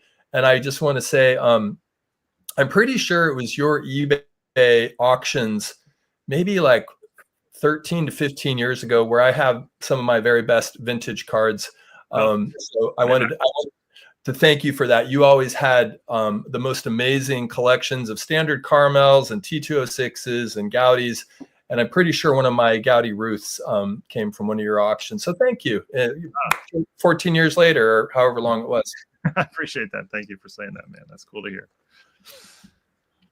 Okay, good. I mean, Joe, the great comments. You got some great feedback as well in the chat for what you were saying. A couple of people said you really hit the nail on the head there with your response. So as Joe does manage to do quite often here on the show, a couple of comments that did come in. Timmy's 2 Hobby says mystery boxes for action figures is hot for kids. And I think about like the Kid Robot brand. They've done various collaborations for these little blind box figures like the Simpsons and others. Of course, Mookie Chilson here said that decent repacks tend to have a better value proposition than wax, higher floor, lower ceiling. LGC says, look at all the coin flips at dealer tables at card shows. Speaking to the gambling nature, I believe, of the hobby. Mookie Chilson's here said, repacks are to the hobby what chicken nuggets are to chicken. Cardfucius, to Chris's question, says what Carvin Chung says, dopamine. That's why people buy repacks. They want to win something. They want to win something of value more so than they had to put out. Jacob Goodrow here says people/collectors have no relationship to the players. They don't care who the card is but how much it's worth. They don't really watch sports. I think he's right about a lot of people there. I don't think that's a false comment. It certainly doesn't describe everybody, but it does describe, I think, a lot of people that are out there. Michael Thomas here said, to me, it seems our hobby goes through cycles, COVID, retail hype, price hikes, etc. The collectors still and always will be the heartbeat of the hobby. People, in the end, it's a hobby, just my take. And like I often say, guys, it is a hobby for a lot of us, but our hobby lives inside of an industry. And that's why we often talk about the companies that make up the industry, whether it's PSA and collectors or eBay or Fanatics and all of its companies and everybody else, Topps, Upper Deck, Panini, Leaf. I mean, we are a hobby, but we do reside within an industry that supplies us with our products of choice, really. Yeah, it's an ecosystem, and there's collectors are just a piece of the ecosystem, but there's all sorts of people in the industry doing all sorts of different things. Yeah, definitely. Let's go to you, Leighton, for a second, because there's still a lot of comments on repacks. Maybe we'll get to them in a little bit, a few minutes here. But I'm now going to ask you, what was the topic that you were bringing to the show tonight, Leighton? Maybe to switch things up here for a little bit. Oh, sure. So I was curious. There's been a lot of talk, about grading companies and authentication, and the cost of it, the increasing cost of it, how long it takes to get your items back. And so I was just curious, as a collector myself. I know I've contemplated this, but I'm wondering if others out there have also thought about this. Have you thought about just trying to collect things that are not either gradable or get authenticated by the grading companies? So, it could be a wrapper. It might be an advertising poster. Maybe it's, memorabilia related to the hobby. In other words, a Jefferson Bird card catalog. For example, like when I was really, oh yeah, I'll get out of here. You It's graded though. It's graded. Doesn't count. It's graded. All right. Well, throw wrappers off the table. Yeah. A for authentic. 54 tops, Leighton, as you may well know. I recognize you mentioned that at the top of the very beginning of the show. I showed a mail day I had from Classic Auctions where I picked up some wrappers for packs I'll never be able to find or afford. So I bought a nice run. Congrats. Yeah, these are the 69s. I'm only missing. They look great. 68. Yeah, they're very nice. So sorry, I hear what you're saying, but like I just showed you, you mentioned wrappers, packs. You can grade these things. Well, yes, but not all the things I mentioned, meaning I was going to get to, for example, like display cases from the old shipping containers the Tops would send out. I have an affinity for those. And it more just surrounds the question, or it's more about the question of, if you stay out of the lane of items that can be graded or authenticated, do you think items might be more affordable for you in the long term? And I personally think that they might be. So my question is, if you really are a collector and you're worried about, the cost of whether it be wax, or you don't enjoy jumping into dollar boxes or things like that, I was curious if anyone out there besides myself has really contemplated this whole notion of just sticking to things in the hobby, collecting things that are not either being graded, most likely won't be graded, and are not authenticated, by these respective, grading companies like PSA, SGC, etc. Yeah, it's a great question. For me, I collect cards, some packs, some wrappers. I'm looking up on my shelves. I've got empty tins from the cup, like a run of those. They're just nice display pieces. I've got, some pins and some Lego, and then my this isn't hobby, but like my 80s electronic games collection right here, front and center. I love that stuff. I'm all about it. Don't think I'm going to get them graded, but people are grading old Nintendo games and Atari games and comics, of course, SI magazines now. So I can't think of anything for myself, Leighton. Even action figures get graded. So I can't think about anything for myself. What about you, Chris? Yeah, I'm very one-dimensional in my collecting. It's pure cards. So to answer your question for me personally is no, but I think your point's actually quite good. And when I buy a lot of large collections, there'll be random things like the things you're mentioning, and things you wouldn't be able to grade, and those are very, very affordable. And I agree with you. If somebody had an affinity for that stuff, your dollar could stretch a lot farther than cards or pack wrappers.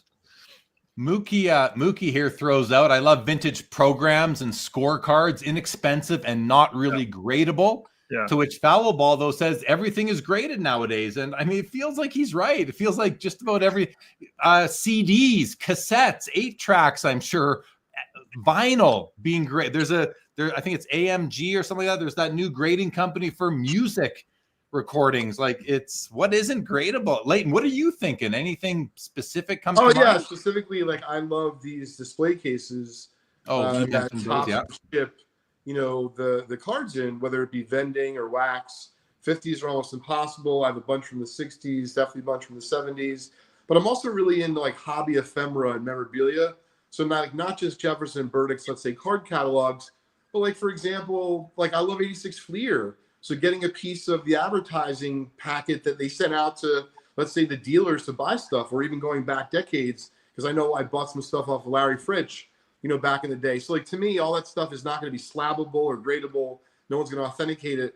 But yet I really do enjoy it very much. What's it going to be worth? Is it going to be worth more than I paid? I don't really care so much, but I do enjoy collecting it. Yeah, I think it's a good point. From a collecting standpoint, that's a great lane to be in. Joe, what about you? Anything come to mind? Anything you collect that is ungradable, or at least for now until you mention it? Yeah, growing up, I went to A's games, so I collected all sorts of programs and all sorts of, even, down to the foul balls and the, different items that you might get on stadium giveaway days. More recently, after waiting nearly 40 years for the Warriors to be successful again, when we started winning championships, I was literally a fiend after the game, scouring the rows for tickets when there were still tickets. There's no longer hard tickets, but in 2015, 16, 17, and 18, there were hard tickets. And I found some buttes and have a pretty wonderful ticket collection that a couple of them I've gotten graded. And ironically, I got the 2019 finals game where the Raptors clinched the first Canadian championship on U.S. soil ever, and was there for that. And I have about 3 of those. So I got one of those just authenticated because it was kind of beat up by BGS. But yeah, at this point, I would say like stadium giveaway T-shirts. I got an Andre Iguodala pin the other week when I went to his jersey retirement.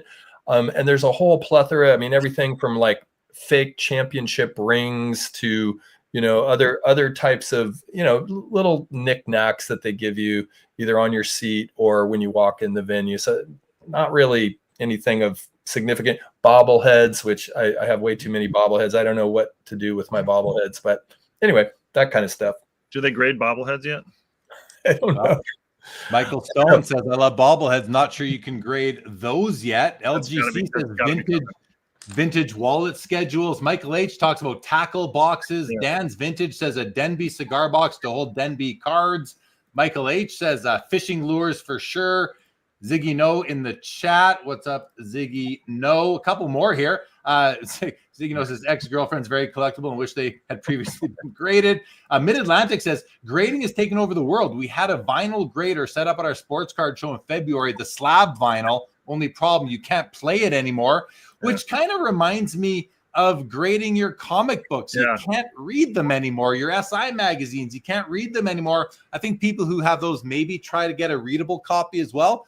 Sports cards, you only need to see the front and the back, so grading makes a lot more sense there. Jacob Gaudreau says, I have some signed vintage skateboard decks that would require a lot of slab. Yeah, those could be pretty good. I mean, we're not grading vintage cars, or maybe we are. I don't know. We're just not putting them we're just not encapsulating things like that, right?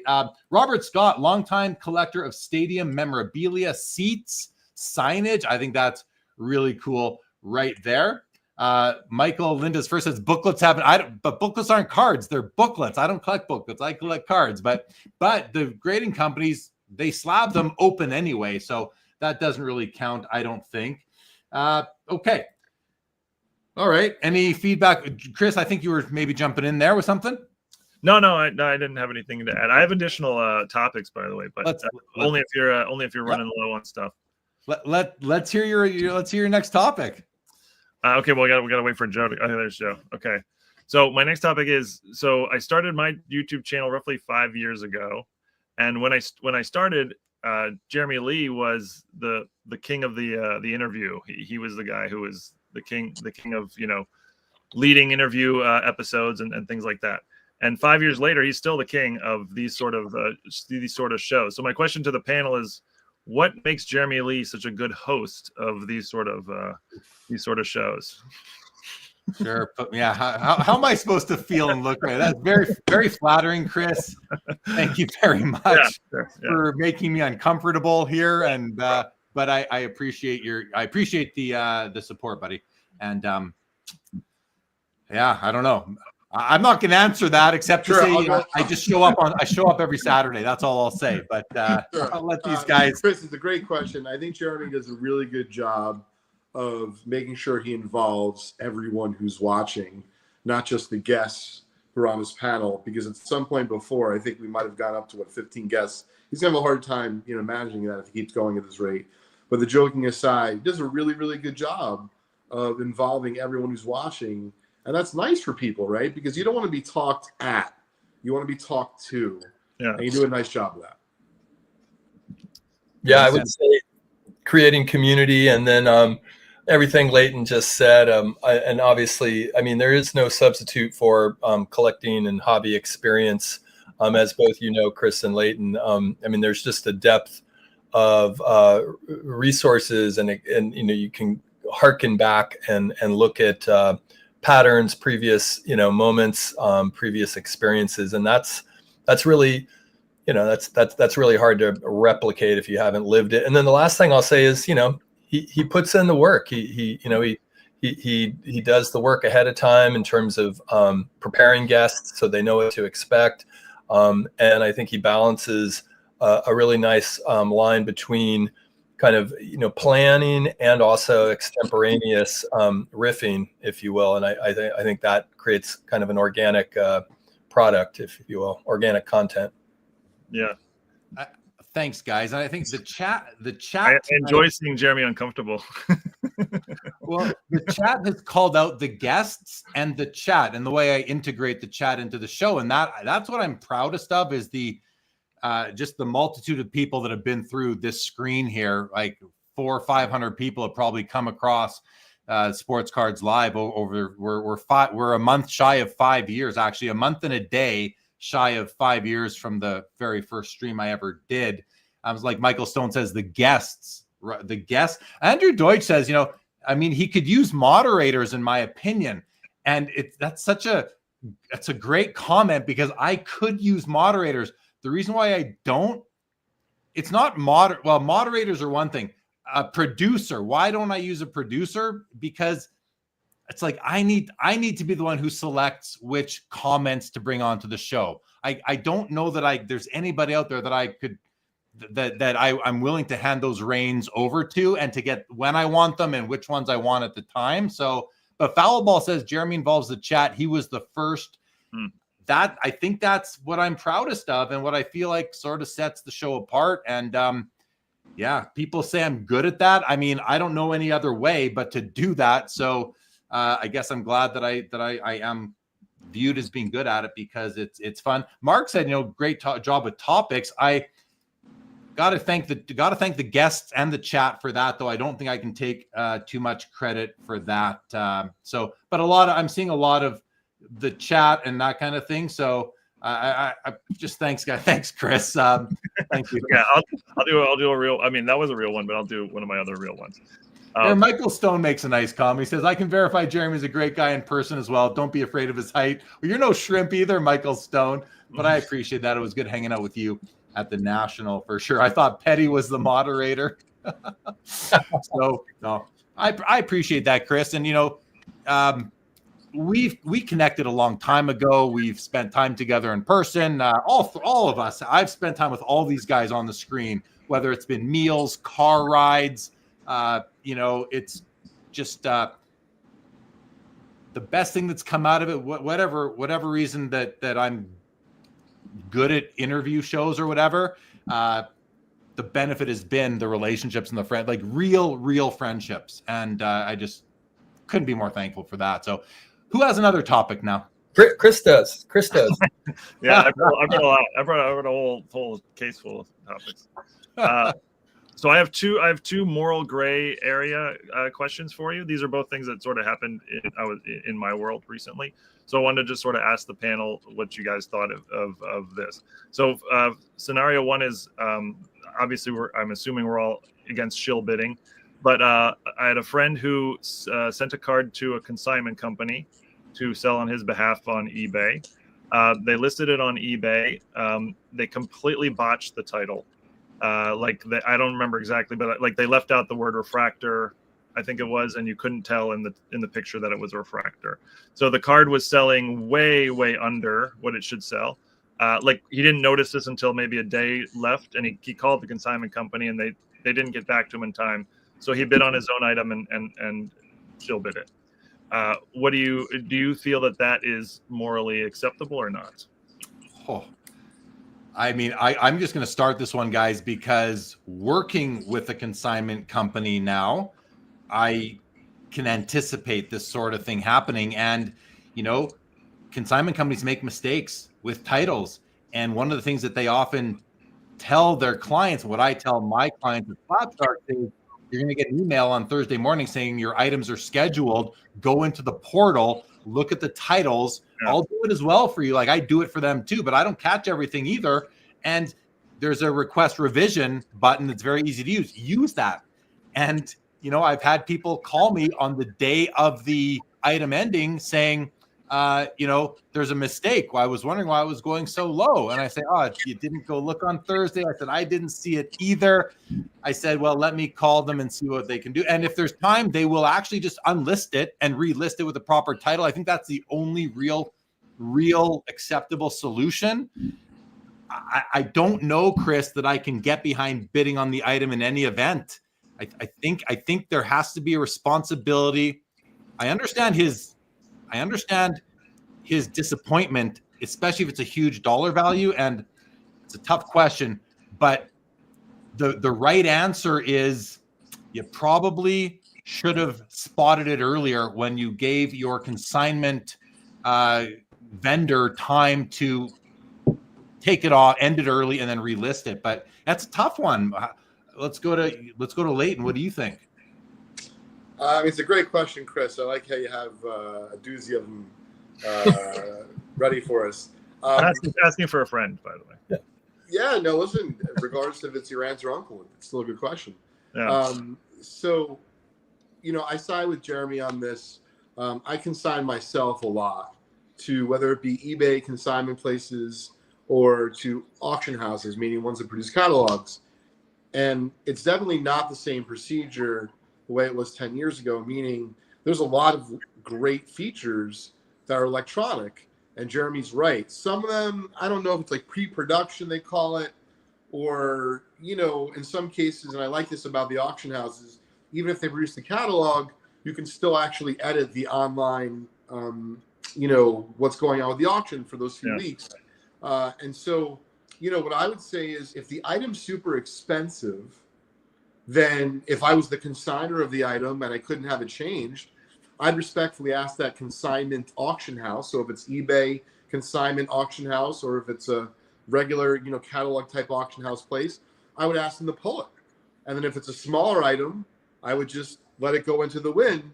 But I do think that there's some accountability with the consigner. I mean, even though it is the job of the auction house, there's an incredible amount of items that are processed. So I personally feel responsibility. In other words, when I give items to an auction house, I usually have notes. So if I don't check those notes until 24 hours before, I feel a little bit inappropriate to call them up with a myriad of requests. By the way, you forgot to mention it was well centered. You forgot to do this. Or if you got to mention refractor, yeah, they're like, listen, we can't help you at this point. Or to be fair, they don't even get back to you.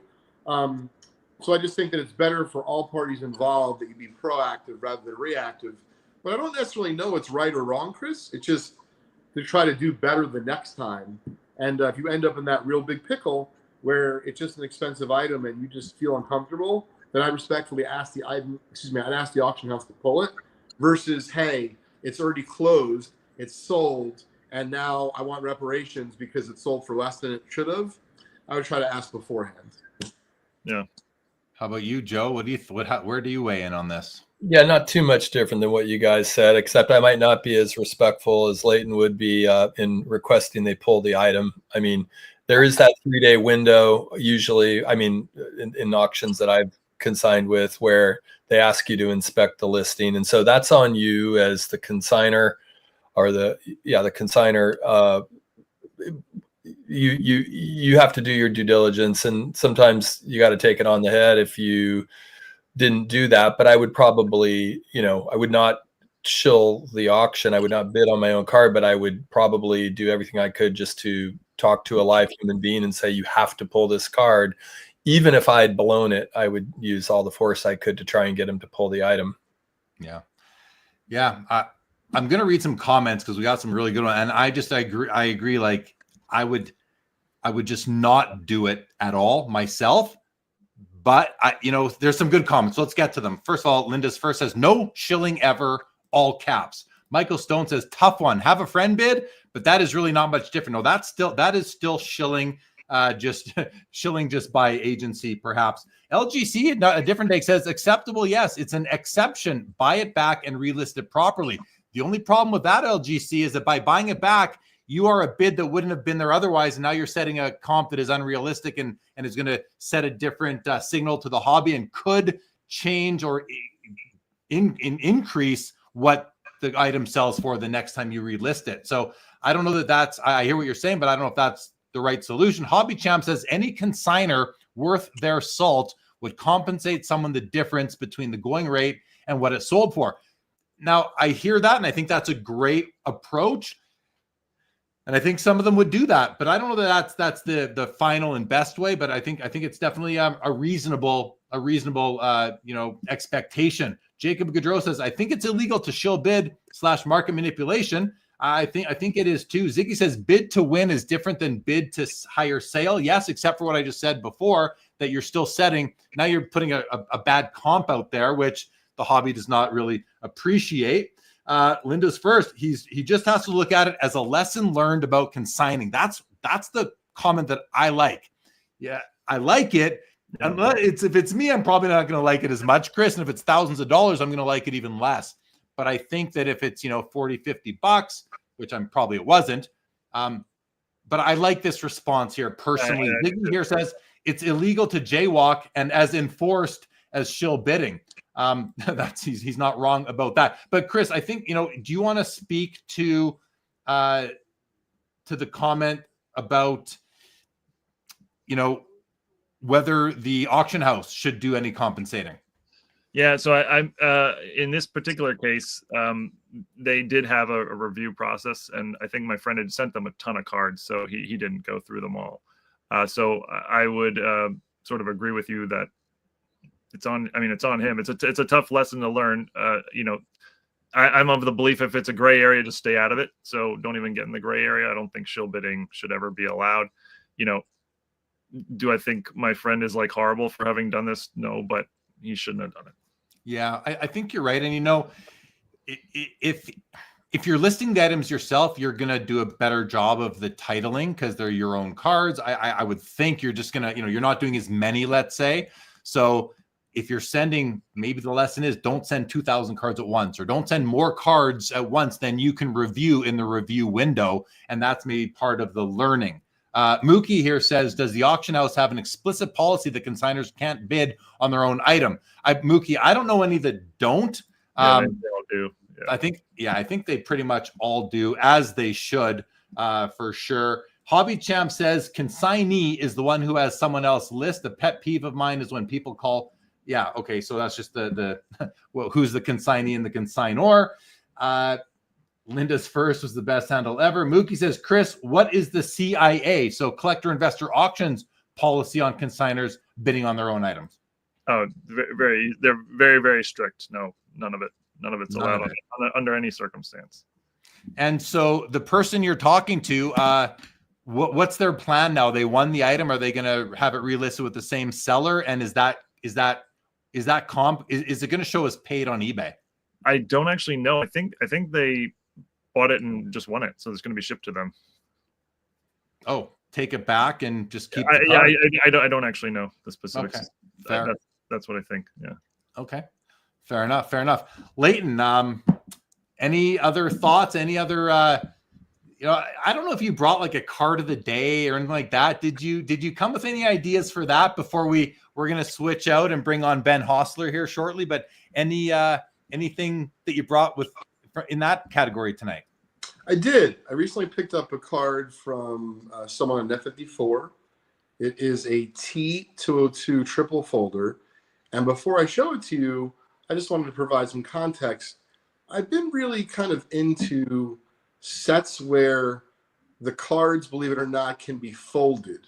So in other words, like batter-ups or stand-ups from Topps from 64, or the double or triple folders. And I don't know, there's just something about them being intact. I have no intention of completing sets, but I'm going to try to grab a couple type cards from each. In some cases, I already have a card or two, but I really, really like the triple folder set. I haven't added a card from this in a long time. And then what really struck me about this one was in particular, so you have Cy Young, of course, on one of the panels. So that was the appeal. It's a PSA 2, and it's got great eye appeal. But I really like on the back of the Cy Young, and I'm reading it, that it talks about, for a card that is 115 years old, that in 1910, he won his 500th game. An unsurpassed record. August 12th, 1908, Cy Young Day was celebrated in Boston in his honor. And so just to hold a card, like we've all held cards of records that were broken. And I always kind of chuckled as a kid and as a collector growing up. But the fact I'm holding a 115-year-old piece of history, the record still holds, but they talk about the record on the card. And then, of course, it does fold. I don't know, it kind of fit exactly what I was looking for from the T202 set. So that's what I want to show off today. There you go. That's awesome. Beautiful. You're getting lots of look, Laura, ooh la la, lots of great feedback. A lot of people here. Michael H wants it, so you might get an offer. Leighton, could you show the reverse? Yeah. Oh, sure. Please. Yeah. Yeah, nice. Oh wow, Hassan. Okay. Yeah, I wonder under Denton Young or Denton Cy Young, the little bio. Just to me, it was so magical how they talk about this record, which in many other cases in baseball, it would have been broken. Wiped away by the sands of time. Yeah.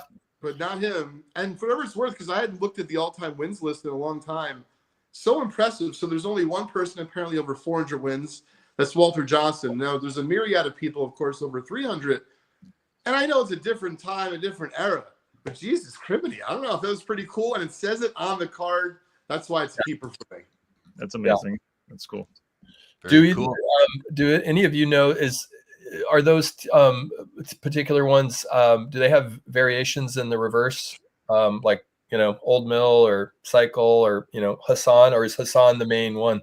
Oh, that's a great question, Joe. As far as I know, there's like very few. There's no rarities as far as that go. There might be a couple of variations in the set, but there are different like panels. In other words, sometimes Cy Young could be on the other side or depending on who's in the middle. So there's a lot of combinations as far as that goes. Nice. Right on. See, this is great. I want you to bring on a cool card when you come on Saturdays, Leighton. Because sure, Jeremy, if you don't mind though, could you forward me like my budget so that for the next one it's bought and paid for by Sports Card Live? I have no problem doing that every week. Yeah. Sorry, we mentioned earlier Ripken's the record being completely unbreakable. How about that? 511 wins. I mean, pitchers aren't even going to get to 200 anymore. No, it's part of what the allure was about that card for me, Chris. Yeah. I know I'm about to sign off, Jeremy. I just want to have a special shout out to Chris. I know you weren't at the last Phillies show, but Chris and I worked together like with this gentleman from New Zealand about the super cool Celtics collection. We talked about it on here, I think very recent with the PMG, Star Rubies. So Chris, he came back to the show. He says hi to you. He dropped off some more cards. Not nearly as cool as the first batch, but I'll certainly share in the future. First batch was pretty cool. It was pretty cool. Yeah. So thanks for the help. Yeah, of course. I'm glad to hear that. Yeah. All right, Leighton. Well, hey, thanks for coming on as always, and appreciate your topics, your ideas, your cards, showing us some great cards. Congrats, and we'll see you hopefully back here next Saturday night. Yep. Thanks, everybody. It's nice seeing you. Yeah. You too. Have a good night. All right. So next thing we're going to do, guys, we're going to bring Ben Hossler on from Rolling Insights. They are a channel sponsor here, but Ben is you'll see Ben's a great guy to have on the screen. Has a love for the hobby, and he's kind of newer into the hobby. So I'm going to bring him on here, and I'm going to hit him with a couple of maybe. I want to get his thoughts on some of these topics we've been talking about from somebody who isn't immersed in the hobby as much as we are. And then Ben's got kind of a cool topic to get to, but we might wait until Chris Hoge joins us a little bit later to get to that, because Chris is, immersed in basketball and statistics. So I think that'll be great. But let's bring Ben on. And Chris, I'm going to ask him sort of the same questions, some of the same questions you did. I want to hear what he thinks. So Ben, are you good to come on? All right, guys. Let's welcome Ben Hossler back to the show from Rolling Insights. As I mentioned, they are a channel sponsor. They focus on sports statistics. They feed Yahoo Fantasy, among other sports statistic services. So Ben, good to see you again. It's been a while. You've been doing some traveling. How are you? Yeah, good to be back on the stream. Finally, the chat is looking beautiful as always. Chris, Joe, Jeremy, how you guys doing tonight? Great, man. Great to see you. Good, man. Good. So Ben, I want to hit you up with a couple of questions that we've just talked about, and just sort of, get your thoughts and ideas, because you're going to bring a perspective that maybe we aren't expecting, or, again, because you are newer into the hobby, and really since coming on the show here a few times, you have taken an interest in sports cards, and I he's nodding, and you know about them a little bit more than you did even a couple months ago. So let's hear your thoughts. I mean, we've been talking about repacks on the show, and I don't know if you were watching that portion of the show. Were you by chance watching that portion of the show? Yeah, I've watched the show. Very engaging, conversation here prior to my arrival. So what's your takeaway on these repack products, and if they are good, bad, or ugly? Because we're now seeing Fanatics get into them. Chris has mentioned today that someone who sits up next to him at the Chantilly show has offered a vintage repack. I said to Chris as we were communicating this week, I said, I don't think I know of a vintage repack product, but I guess there are some out there. And then there's set breaks. We see set breaks happening off in time, right? 52 top set will get auctioned off, and there's how many cards are in that set, Chris? What's 406, 461 or something? Sorry, you said the 52 top set? Yeah. I think it's 406 or 407. 406, 407. So, they'll sell off 406 or 7 spots, Ben, and one person's going to get Mantle. Someone's going to get Mays and Jackie Robinson, and after that, it's kind of downhill. But what are as a new entrant into the hobby, Ben, do you see yourself going out and buying a repack pack for, say, $250 with the chance to hit either a $50 card, but maybe to hit a $3,000 card? Fanatics is entering that business. What do you think of that, like, layer and addition to the hobby ecosystem that you may not have been aware of before coming on the show? Yeah, so I think it's pretty interesting when looking at it, because I think what it all comes back to is gambling, and there's going to be people that want to gamble, and you can do all you can for them. Because I've seen this in my personal life, obviously, because you guys know what I do. Coming from Rolling Insights, I do work in that industry. So I see it firsthand, and you can educate people all you want. At the end of the day, people are going to want to gamble. So I don't really know what to do in that regard in terms of like looking out for people, because you can educate them. They're still going to make their decisions. I personally, coming into the hobby, being new to it, would not partake in something like that, I don't think, because that's not really what I would be looking to get out of it. I'm kind of, because, I do TCG and some other stuff. I like to collect. So if I'm going to collect sports cards, I want to collect players I like growing up, or just moments, depending. I know you were talking about maybe earlier a game that he was at, he had a card from it. So that's more what I would be interested in. I don't see the value, because I think it kind of leaves a weird vibe for me, because it's people coming into the hobby looking to try and make a quick buck, as opposed to actually being ingrained in it, learning about it, and like trying to do something that's interesting to them, and they're just trying to make money. So yeah, it wouldn't really be my style, I don't think. So you wouldn't be coming in just to gamble or just to try and flip your way to profits. You'd be coming into the sports card hobby to actually be a collector. And I got to tell you, if that's true, you're going to become very more popular than you already are with the chat and the audience, because they all, for the most part, favor the collector over the let's say flipper or investor. So Chris, what do you think of his response? I mean, this is someone who's, kind of new to the hobby, but not new to gambling and, sports, fantasy, and statistics and all that. Does it surprise you that Ben has that response? No, I think he's right. I mean, I think he's right. Like, you can educate everyone you want as much as you want, but there's going to be a portion of people who just want to enjoy that, and that's fine if that's what they're aiming to do. I mean, again, I see the hobby as an ecosystem, not we're just all collectors. I think some of us are collectors, some of us are gamblers, some of us are flippers, some of us are dealers, and that's okay with me. So yeah, I think it's spot on. Well, Michael Thomas here says repacks have been in the hobby for a long time. We called them grab bags back in the day. That's what I remember as a kid at mall shows. Joe, what about you? I mean, I think I'm just picturing myself walking through a big card show, the National, the Expo, whichever shows I'm at, and I see repack buyers, but I don't necessarily see that many people buying repacks. There are some little grab bags, $10, $25, but it seems to me like just like breaking is to buying your own boxes and packs, repacking is sort of, I know it's different, but sort of like is to going to a card show and just buying a single. Yes, you're going to get exactly what you want versus what you don't. But I feel like it's just more, it's not for the collector. It's not for the collector. Yeah. It's for, right? Go ahead, Joe, jump in. Well, I mean, I think there's a couple layers to this that I can speak of just from my own experience, because that's all I've got. And that is, when you do have a connection, a personal nostalgia with either a player, a team, or a moment in time, a particular event, that becomes very compelling. But even, in my collecting, I still think about value. I will admit that. And I think about what is likely to increase in value, or at least hold its value, because, it is, in some instances, in certain epochs in my life, I never thought I'd get a dime back for any of my cards. Back in the 90s, it's like, hey, I own these, and they are what they are. But as life has emerged and you continue to devote funds, you want to feel like you're making at least somewhat wise decisions.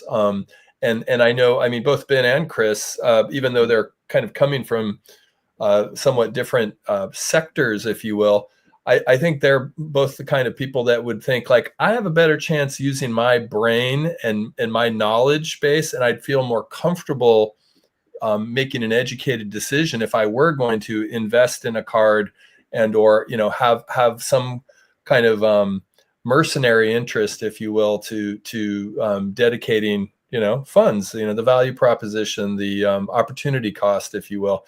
So I'm cut from that ilk as well. I will admit it. So I look for things that kind of have that overlap of personal interest, connection, but also have, some in my own mind, either by examining population, or just general, overall aesthetics of a card. I mean, there's all sorts of factors.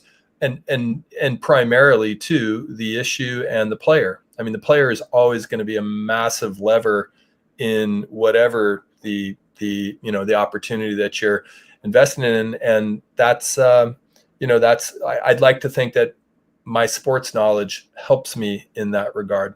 Might not always, but I'm pretty sure Ben with his statistics and Chris with his vast experience can also feel probably better about their educated decisions than just a random hit. Yeah. And that's where like experience really helps you out in the hobby. And if you don't have it, that's where finding the right content creators to follow who you trust and believe in their experience can come in handy, because it's using your brain not just to pick a player that you like and you actually like passionately want to collect and have cards of. But then it's what cards are you going to buy of that player? Well, number one, that you're going to like to look at, you want to put on your shelf, like Bill said earlier, and leave it there for years and just enjoy it and get that value out of it, which I got all sorts of collectibles on my shelves here just to look at. And then there's also there's the value proposition, which you said, Joe, which is like, you think about the value, and I've said this a million times, so I know you guys have heard it, but it comes down to how much money am I spending? If I'm buying a card for $50, I don't think very hard about its value. But if I'm buying a card for 500 or dare I say 5,000 or even more, I'm thinking about it. I'm thinking about where that money could otherwise go to support my family, and down the road. Because money is, a penny saved is a penny earned. Well, a penny saved is also a penny that's going to go feed you down the road or pay your rent or take care of your parents or whatever it is you're going to end up doing, right? So, Chris, go ahead. I guess this is for Ben, but are repacks big in the TCG world? Yeah, they are, especially recently, and I'm sure you guys could speak more to it, than I can, but especially recently, because the TCG market has exploded in the last, 5-6 months. And yeah, I mean, between Whatnot or even on TikTok, it's huge. So the biggest thing for me, especially in that market or in the sports card, and coming from my background in the industry I work in, is just the transparency of it all. Like, do what you can to educate people so that they know what they're signing up for. Obviously, you need to be transparent with what you're breaking, or the repacks and whatever. I don't have a problem with it.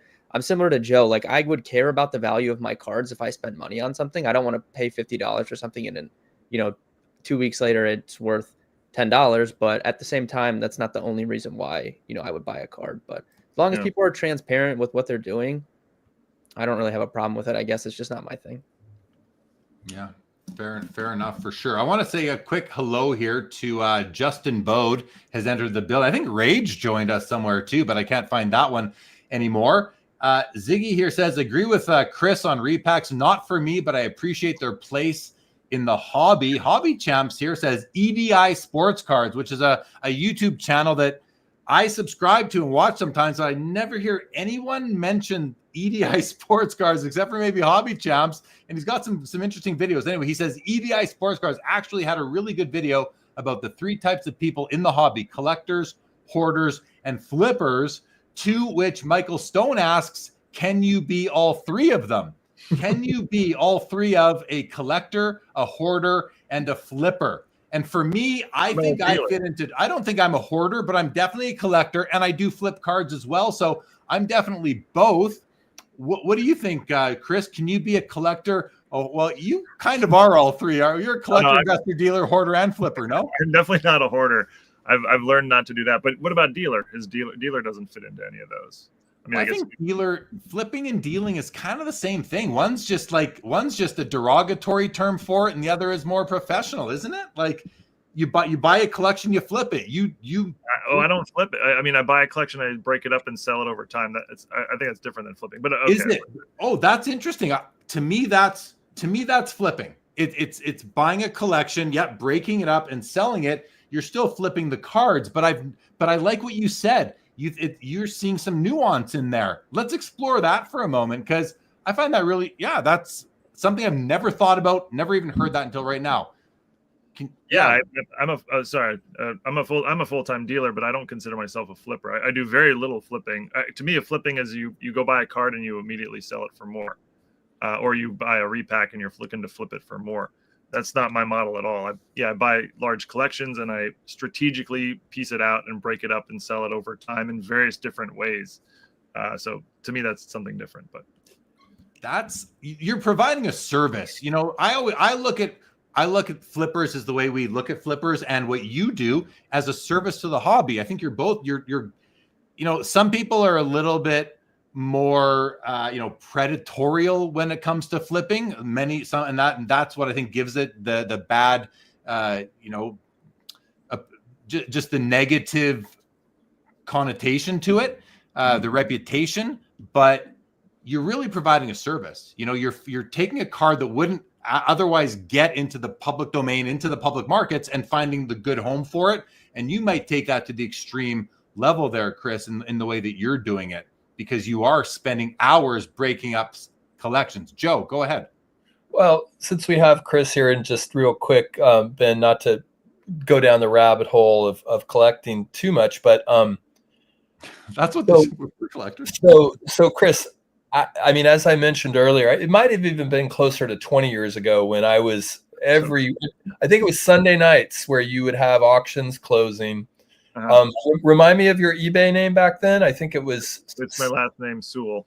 Sewall. Okay. I always thought of it as Sewall because I live near the ocean. So like in my head, it was like, oh, he's got some kind of ocean connotation here. But what I'm curious about is that you have handled such a multitude of really high-end vintage cards.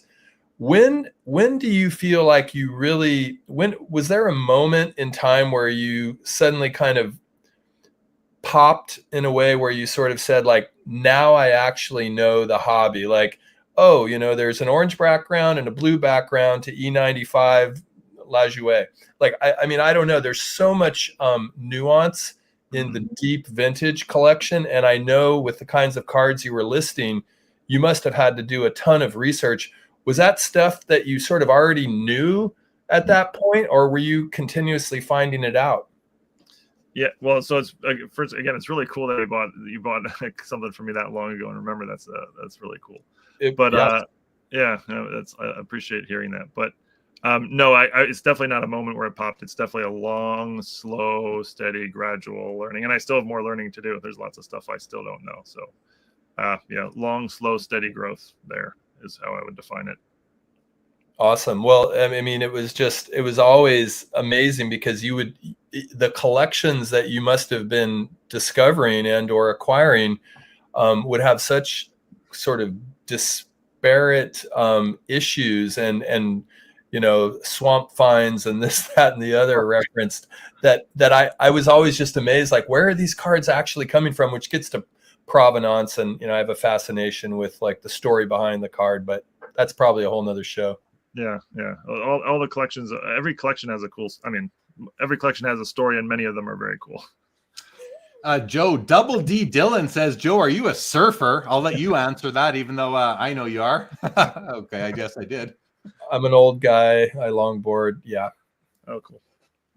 Joe's I think Dylan is too. If I've watched some of Double D vintage baseball cards content, guys. Here it is. If you're not yet checking him out on YouTube, check him out. Dylan, or Double D vintage baseball cards. Good to see you. Pleasure Point, Dylan. We'll paddle out. There you go. There you go. So let's do a couple comments came in on all this. First of all, I like this one here from Bob Boozle. Says Sewall can't take on any more nouns at this time. He's got enough. Dave Marone says collector turns hoarder, then flipper. LOL. Kind of just the fun. Linda's first says dealers pay taxes, flippers don't. Oh, okay. I just want to throw one thing. I like that they distinguish between collectors and hoarders, because I agree those are two different things. Okay. I like that. Yeah. Fair. Thorson here says flipping is insightful gambling. Dealers put in the work long term, maximizing value through work. And Colin Murray says flippers don't go out and try to find a card for a customer. Yeah. Dealers do. That's an interesting distinction there. I mean, there's a lot of great opinions here that I just have to, for myself, and we all have to for ourselves decide which ones, resonate with us and make sense with us for sure. Hey, Double D says, thanks, Joe. Surfed there a few times in my life. There you go. Good. So, okay. The other, to go back to Ben for a moment and get his, again, kind of a newer opinion on something. Ben, you heard us talking about the issue of shill bidding, and which is, bidding on your own item on an auction, either to drive up the price, which is a humongous no-no in the hobby, or to protect yourself from a card selling cheaper than it should because maybe there's an error in the listing and you didn't catch it in time. Did you catch that discussion? Did you follow it? Do you know what that was all about? And what were your thoughts on it if you did, in fact?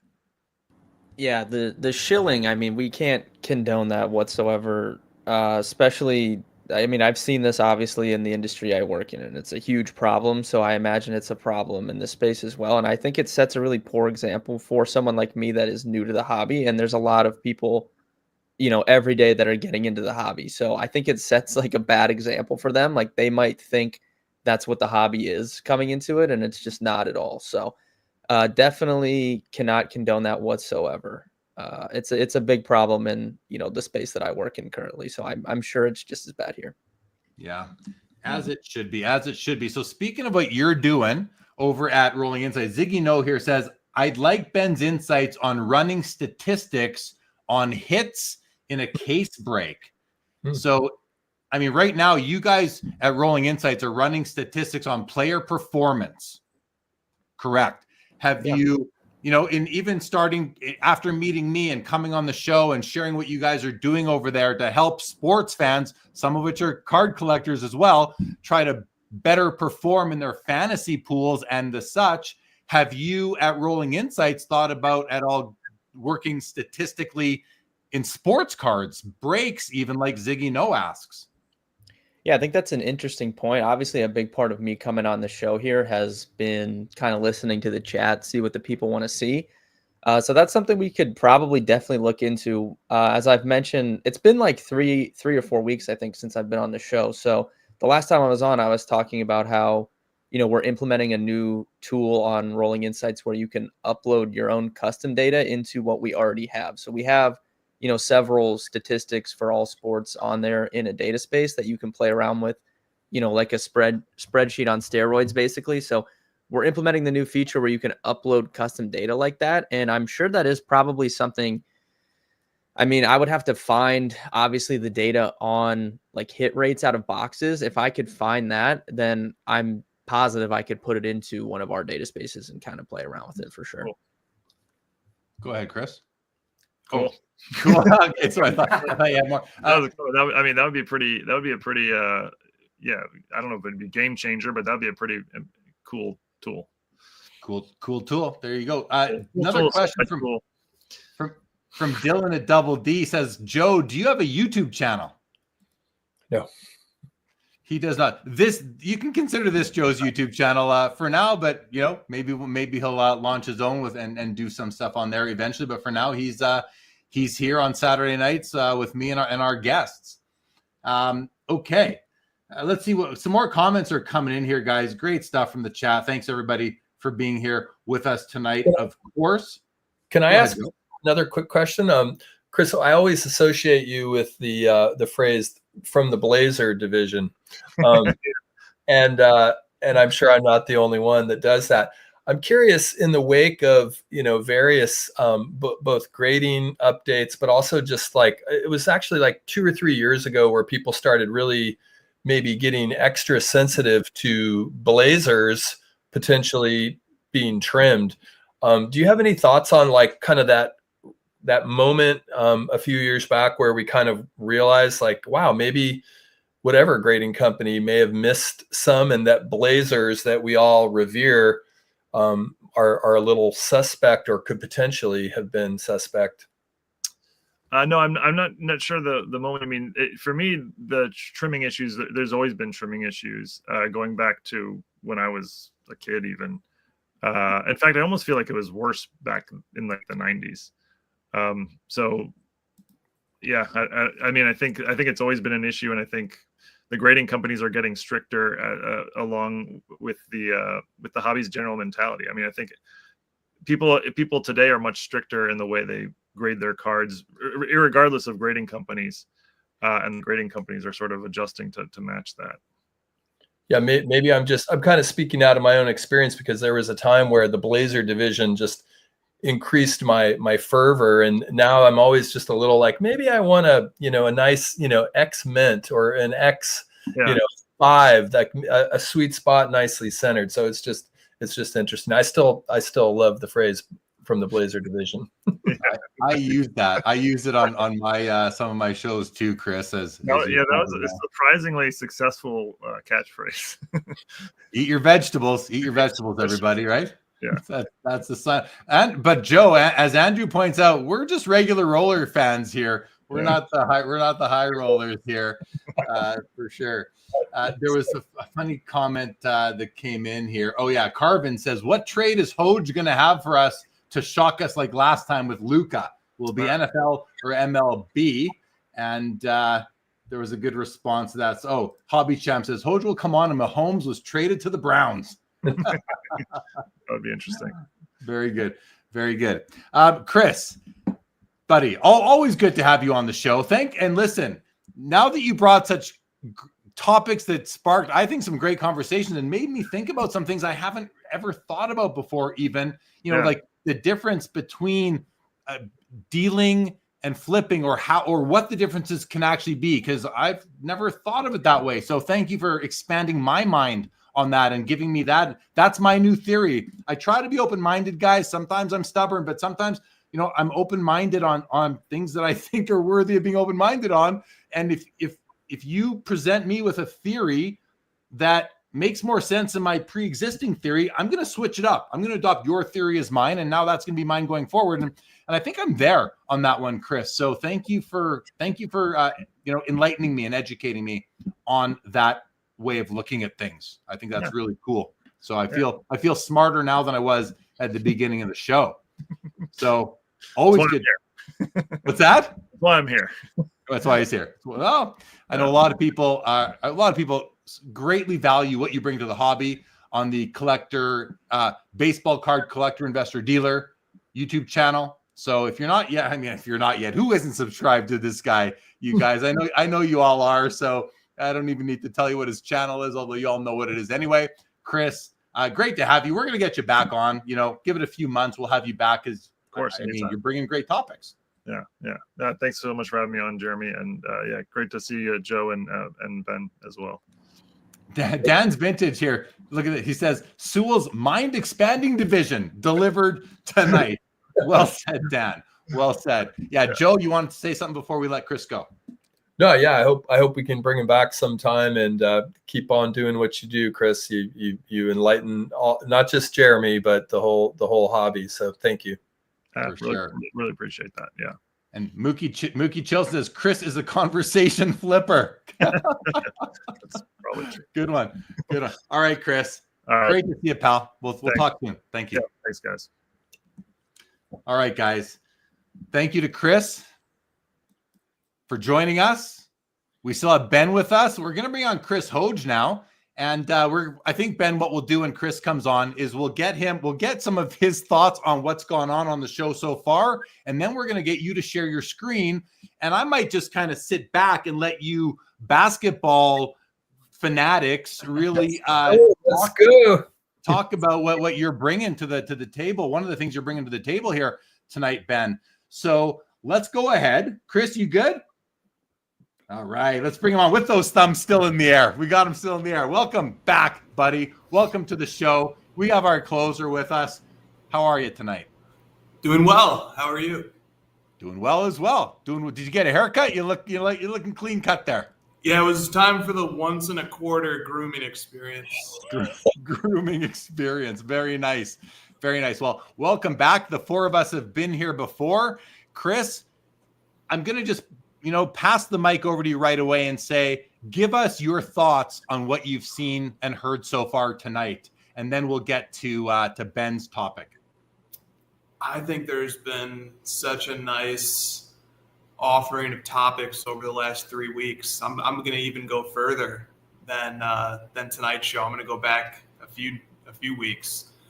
And, if you almost trace the topics from, I really like when Dr. Collectible was talking about the card show experience, and he was talking about it from his vantage point as somebody who hosts, somebody who looks at the experience as the opportunity to usher in new collectors and to think about how we create environments that are the most welcoming and the safest for people of all ages. And it was just such a provocative set of ideas. And then you shift to today, and I really liked a lot of the stuff that Aoife's pitch had to say about the repacks and about pricing integrity. I mean, that's honestly one of the motivations that started our business with Card Ladder, was dedicating somebody every night. I'm one of those people to look at sales for at least a subset of cards and at least offer an opinion on whether or not a sale has a better likelihood than not of being consummated.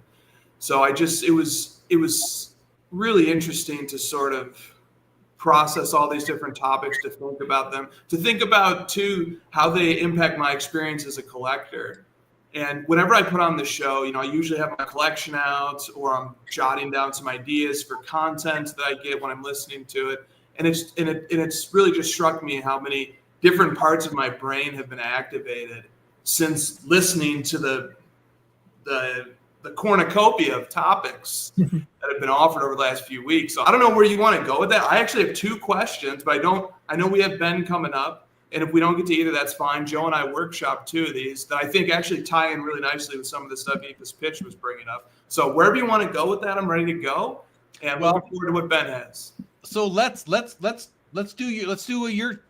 How about we'll do that? We'll do one of your topics or questions, then we'll do Ben's stuff, then we'll come back to your other question. But before we do that, I gotta remember to do this better. But guys, Chris is with Card Ladder. He's a co-founder of Card Ladder, along with Christina, his partner, and Josh, his other partner. I'm wearing my Card Ladder shirt, Chris. Do you remember? Do you guys still sell this exact shirt? That's the Trae Young silhouette. I don't know if that shirt's still available though. I don't know. I just like the colors. I don't even know who the player is. So that's Trae Young. Oh, you're gonna get a little hazing for that. I didn't even know. I know it's not to me. It's Allen Iverson. But I wanted to say that Card Ladder. You see their logo up there, just above Joe, to the left of Joe. Card Ladder, I have like Sports Cards Live has an affiliate code for Card Ladder. If it's the system that I'm on Card Ladder a lot. I use Card Ladder pretty much every day, guys, and I have an affiliate code for it. If Card Ladder is something, and Chris, I'm going to just do a quick pitch. If it's something that you are not using, you'd like to use, you want to give it a try, go in the description of this video below on YouTube is a link along with all of the other Sports Cards Live sponsors and partners to the Card Ladder website. It's an affiliate link. Please go check it out. And if you'd like to join Card Ladder, you can go do that and use the Sports Cards Live affiliate link and get all the great services and information on there. Chris, if you want to mention anything else about that, go ahead. But let's get to your first question as soon as you're ready. Yep. So first, I'll give you a shout out, Jeremy, because in the wee hours last night, you messaged me a card that we had some wrong data on, some wrong pop data. Got that fixed today. But it's because of things like that. Just passionate power users noticing places where we've made a mistake or there's a glitch and we fix it. And that's part of the reason why we're able to provide a good service. So shout out. It was funny. It was funny, Chris, because Leighton Sheldon at Just Collect had posted up the E90-2, I believe, Joe Jackson card. And I was kind of looking at it and kind of thinking like, how rare is this? And then I remembered, well, there's a Babe Ruth M101-4 and -5 and a few other variations.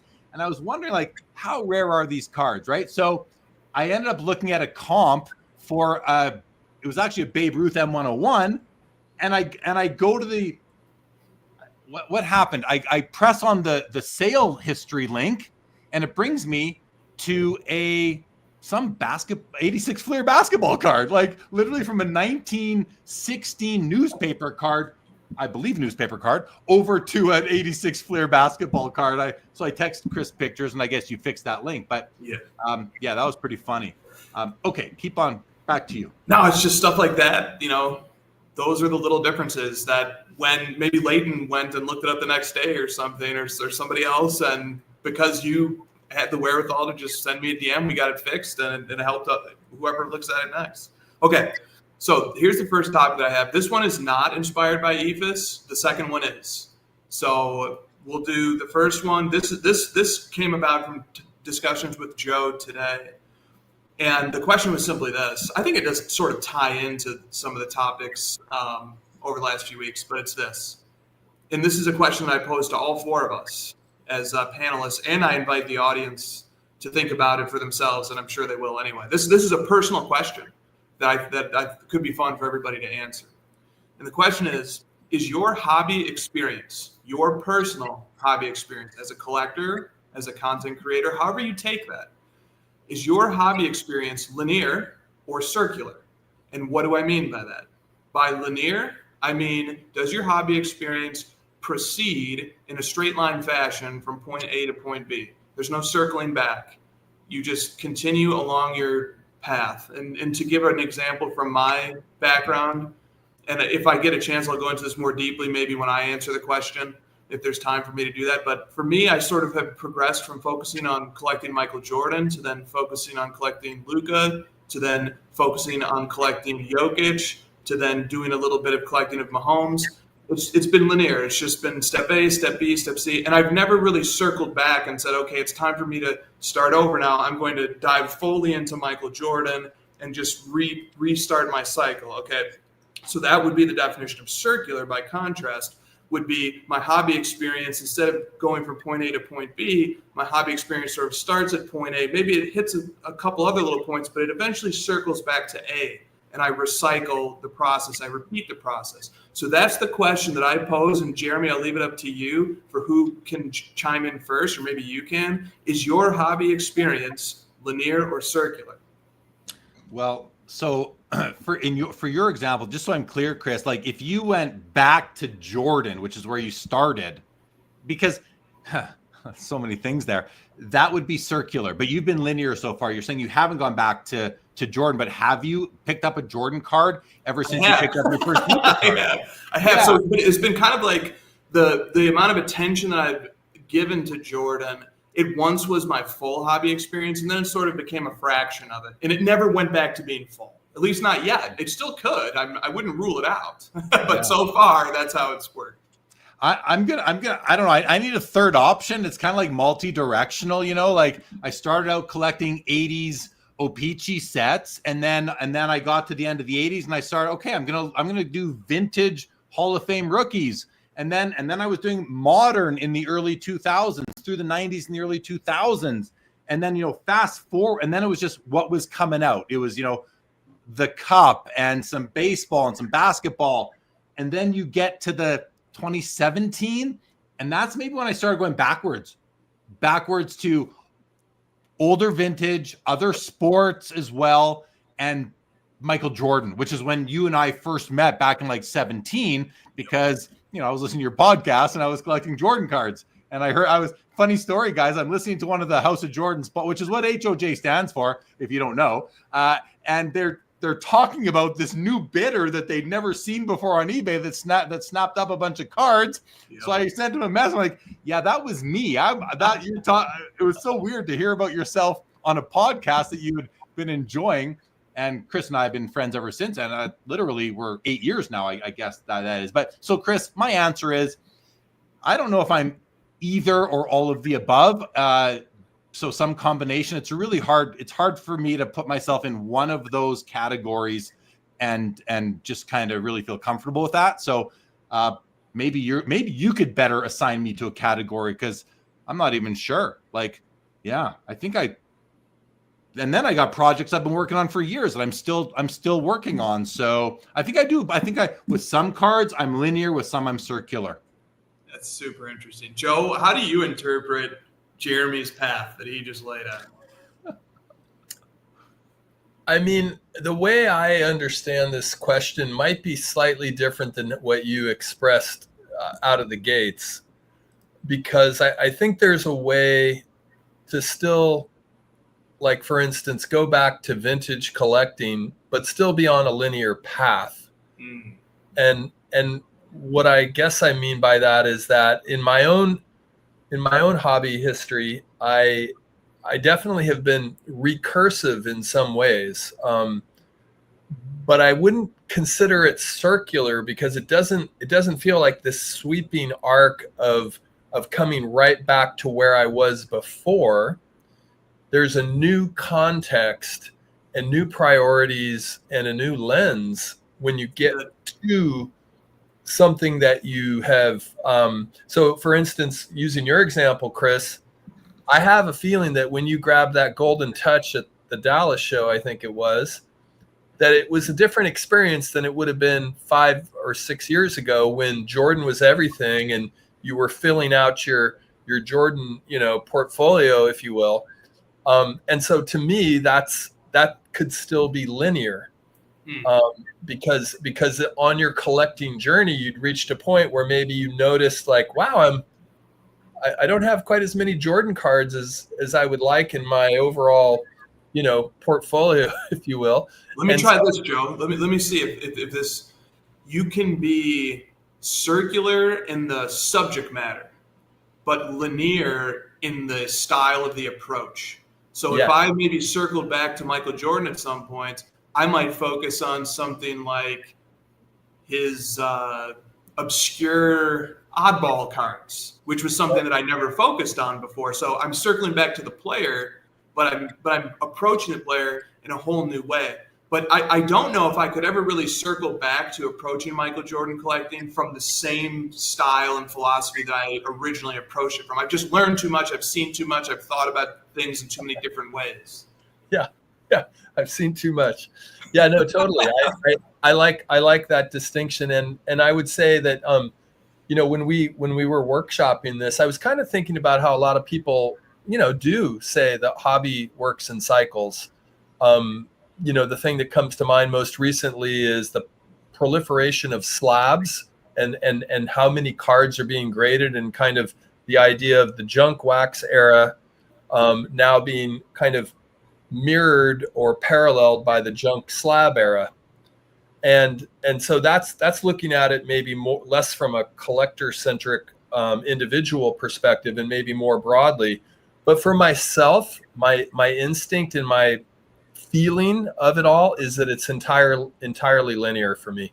It's that everything is new and emerging and different because of the information I have, where I'm at with my finances, where I am with the age, like my actual age, and like how many years I have left on planet Earth. All that is unique and different at every moment along the way. So I go linear. Interesting. We're going to hear from Ben too on this and his thoughts on the discussion. But back to my approach again. I'm thinking about it. I'm thinking to myself, I have a bit of a part of me is linear time travel. Chris, linear time travel is another category because I try to think ahead. 45 years in the hobby, like many people in the chat with us tonight. How often have you thought to yourself, I wish I could go back 20 years, not to buy cards cheaper, but I wish I could go back 20 years because the cards I'm buying now were available 20 years ago also, but I wasn't interested in them back then. So now today, with that hindsight, I think to myself, I'm sure 20 years from now, I'm going to be wanting to add cards to my collection that are right in front of me right now, but I don't know that I'm going to want them in 20 years. So I try to think sometimes, what am I going to want 20 years from? And in addition to, what do I want right now? I know what I want right now, but can I be getting ahead of 20 years from now, Jeremy, as a collector too? And I think the answer is kind of no, because I don't know where I'm going to be on my linear path in 20 years from now, because I cannot time travel, but I can try to, which is just another dimension to your question, I think, Chris. We have some great comments. We have some great comments coming in. We'll get you to respond to all this in a sec, Chris. But again, I like, Ben, I like having you here as I say 45 years in the hobby, you're like 4 months, which is great, because I want to hear I love the new responses and outlook to all this. So let's hear what you're thinking when you're listening to the three of us talk about this. Yeah, someone in the chat should Photoshop Jeremy's face onto Doctor Strange after that breakdown he just went on. But no, I'm pretty new, so I don't have a concise answer. I don't think. I would say I would be more linear off the top, just because, similar to Chris, I love to deep dive into specific players from like a statistical point of view.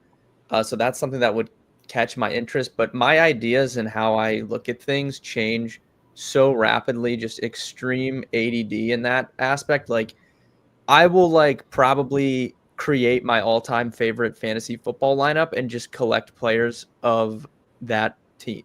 I will just create it in my head and just collect those players. And then I'll do that for a while, and I'll just come up with some other insane idea and then do that for a while.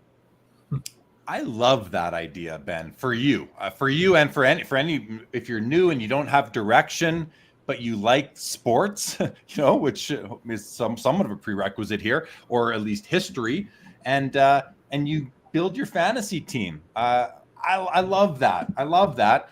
And Ben, you like cards? I'm asking you this question. Do you like cards themselves? Are you excited about adding some cards, some sports cards to your collection as the months and years go by? And does that excite you? I don't know. I know me, Joe, Chris for sure. And Joe for sure. All of us on the screen, everybody in the chat. Guys, when we add a card to our collection, one that we really, really, really like, it makes us happy. It's such an exciting event. Especially if it's a significant card. The more significant, the more enjoyment we get from it. But Ben, do you see yourself doing that as time moves forward? I do, yeah. I'm super interested. I've gone to a couple card shows since I've started coming on this show, and I've really liked that aspect of it. That's been my favorite part so far. I kind of like the community aspect of it. Just talking to people at the card shows has been my favorite part of, since I've even just started coming on this show. Right on.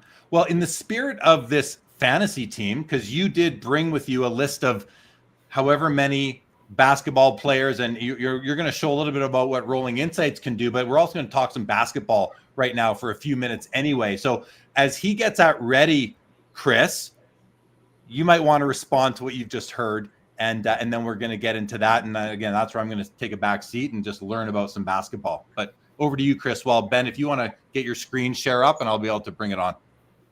Yeah, Ben's method is really quite similar to mine. where when I home in on a particular approach to the hobby, maybe it's a certain player or a certain era or a certain type of card, I'm just going to mine that resource until I've completely depleted it and my tool is smacking into just dirt and there's no more gold left. That's kind of my approach, where I want to drill down and completely exhaust the reserve. So once that's done, and granted, sometimes you come into an environment where I'm out competed, I'm outclassed, I'm out budgeted, and I can only go so far in that arena before I reach my limit, and other people can go and do more. And then in either event, then I move on.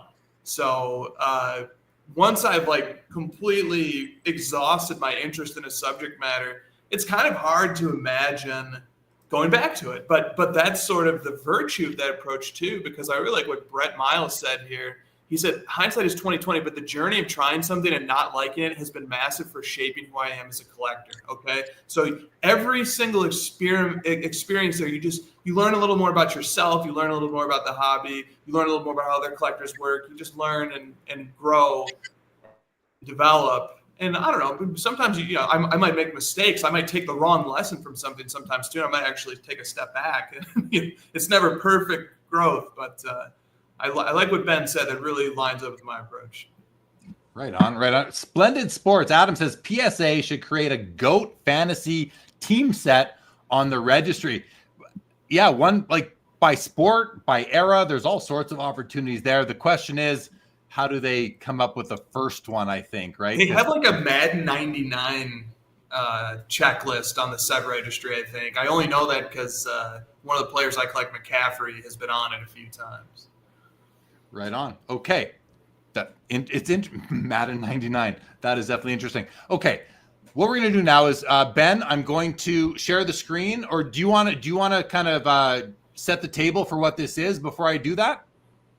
Yeah, that's fine. So the last time I was on the stream, we had a data space that we had created with young hockey players, and Steve, who is one of the co-founders of Rolling Insights, he kind of created his own stat to weigh these young hockey players' performance, and then we looked at how they ranked in that in comparison to the price of their most recent Young Guns sale in a PSA 10, I'm pretty sure. So I don't know much about hockey, so that was a good exercise for me because it was just letting the data speak, which is kind of the thesis of Rolling Insights.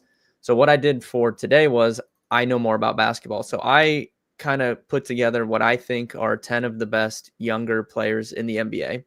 And I created my own stat weighing their offensive performance. And I'm going to look at that in comparison to recent sales of their cards.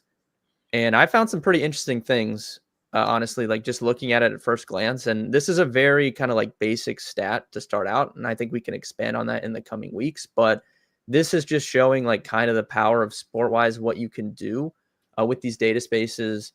It's just really, really interesting. Although I don't have Josh Giddey on here. I see Josh Giddey Super Collector in the chat. Maybe I should have included Josh Giddey on my list of young players. But here, let me zoom in a little bit more. You guys can see. But so basically, the 10 players I have here: Cade Cunningham, Anthony Edwards, LaMelo Ball, Paolo Banchero, Zion Williamson, Jalen Williams, Tyrese Halliburton, Scotty Barnes, Evan Mobley, and Chet Holmgren. So I've created my own custom stat weighing their offensive performance here. And then next to it, we have card price. I believe this was their Prism Silver PSA 10 recent sale of that. So Where what I did you find get that data from? Yeah, obviously using Card Ladder has been a huge help. So shout out to Chris there. Amazing tool. Just even for my TCG needs, I've used it quite a bit. So super, super cool tool. But two things that I thought stuck out immediately, one of which is something that Chris has talked about when I've been on the stream previously, how he would look at fantasy points, right? And how that correlates to whether or not, a player is a good purchase for a card. Looking at this offensive score, right? At the top, Cade Cunningham, second most expensive. Anthony Edwards, number 2. He's the most expensive. if we look at the offensive score at the bottom here, we obviously have two players that are known more for their defense. I think Chris and Joe, you guys would agree with me. Evan Mobley, Chet Holmgren, both those guys are more defensive players than they are offensive. But that also is kind of correlated with the price of their cards. Like, it's pretty low. So my question to you guys would be, is it more likely for these dominant offensive players as opposed to defensive players to be more sought after in the card market? Because that was kind of my thoughts going into it. And then, I mean, this is a pretty small sample size, only 10 players, but that's kind of what this is supporting here as well. Wow. So real quick, is your offensive score calculation sort of taking into account kind of minutes played and how sort of time on the court is connected to production? Is that all kind of factored in? Yeah, it's pretty basic. So we have like assist to turnover ratio is weighed pretty heavily. Obviously, points per game, effective field goal percentage, things like that. And it's kind of just combining them on a weighted scale. And I think that the formula itself is something we can expand on. So I wanted to go super elementary the first time we did it to just show people, this is something that anyone in the chat can do. Once we get this published to the community, they can go in for free, play around with this exact thing. If they want to change the formula, they can do that. If they want to add in, other players, they can do that as well. It's a really, really cool tool. But to start out, yeah, so it weighs, like points per game, effective field goal percentage, assists to turnover ratio, things like that to start out. Nice. Yeah, it looks like you fit the formula to pretty reasonably predict what the silver PSA 10 price is. There seems to be and this was the first run. This was the first run of me doing it, and it came out like that. I was like, okay, this is pretty interesting. Yeah, I mean, it's the offensive score is predicting the rank and card price pretty well. Does this mean that Cade Cunningham is a better value buy for the maybe not collectors in the room than, say, an Anthony Edwards? Because Cade Cunningham has the higher offensive score, but the lower price, $559 versus $670. And after that, it kind of just declines steadily. You can see Evan Mobley's a little bit higher price than his offensive score would show you, but not by much down there, I don't think. But that's kind of what I'm seeing here. But the missing factor in all this, Ben, and this was someone put it very simply in the chat, where it was just I can't find the comment. They said popularity. It really just sometimes comes down to popularity. And I don't know if you can measure that, but from what I'm seeing here, like who is the better player? Who is the better and more popular player, I guess, to all three of you guys? Is it Cunningham or Edwards? Well, what if offensive score is predicting popularity? In other words, what if the players with the highest offensive score are going to tend to be the most popular, and the mechanism would be fans love players who score a bunch of points and do a lot of stuff on the floor? I mean, that could be happening here. That might be how those variables are interacting. But okay, so I want to hear Joe opine on Cade Cunningham versus Anthony Edwards. Yeah. Well, the funny thing is, I actually reached out to Chris not too long ago after the Warriors played the Pistons. And, there's something in the sports world, which Chris and Ben obviously lean in on stats. I lean in on the eye test. And my eye test told me that all of a sudden, Cade Cunningham is a beast. I mean, he is stepping into a whole new level from my perspective. I mean, I'd seen him a few times over the last few years. Obviously, he was injured for quite some time, but just his stature and the way in which he was engaging in the game made me suddenly kind of go, oh, wow, this guy was a number one draft pick. And now I understand why. Now I'm seeing him in his full strength and man body. And, but that said, I mean, you can put me on the spot there, Chris, because I'm not sure I'm going to elevate him over Anthony Edwards just yet. But we have to we have to discern or collectively discuss: are we talking about value in the sports hobby, or are we talking about value on an NBA team? I might be willing to say that I'm seeing signs that Cade Cunningham would be someone I'd start my franchise with over Anthony Edwards. I'm not sure I'm willing to go with the flash factor that Anthony Edwards has on the court. And, I don't want to say charisma, but I mean, he's got some he appeals to some people in terms of his personality.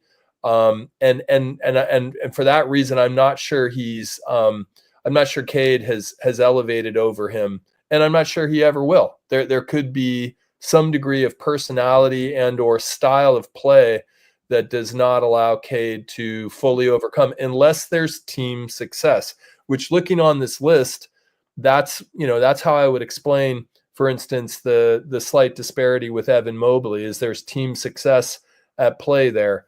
And with Cade, even, you could say that the Pistons are overachieving this year in terms of what people might have thought they would have done in terms of last year, where they were a bottom dweller. So yeah, I mean, I have to look at these numbers a little bit more, but I guess I'd say that I probably would take Cade at this point over Edwards, but not necessarily take him in the card world over Edwards.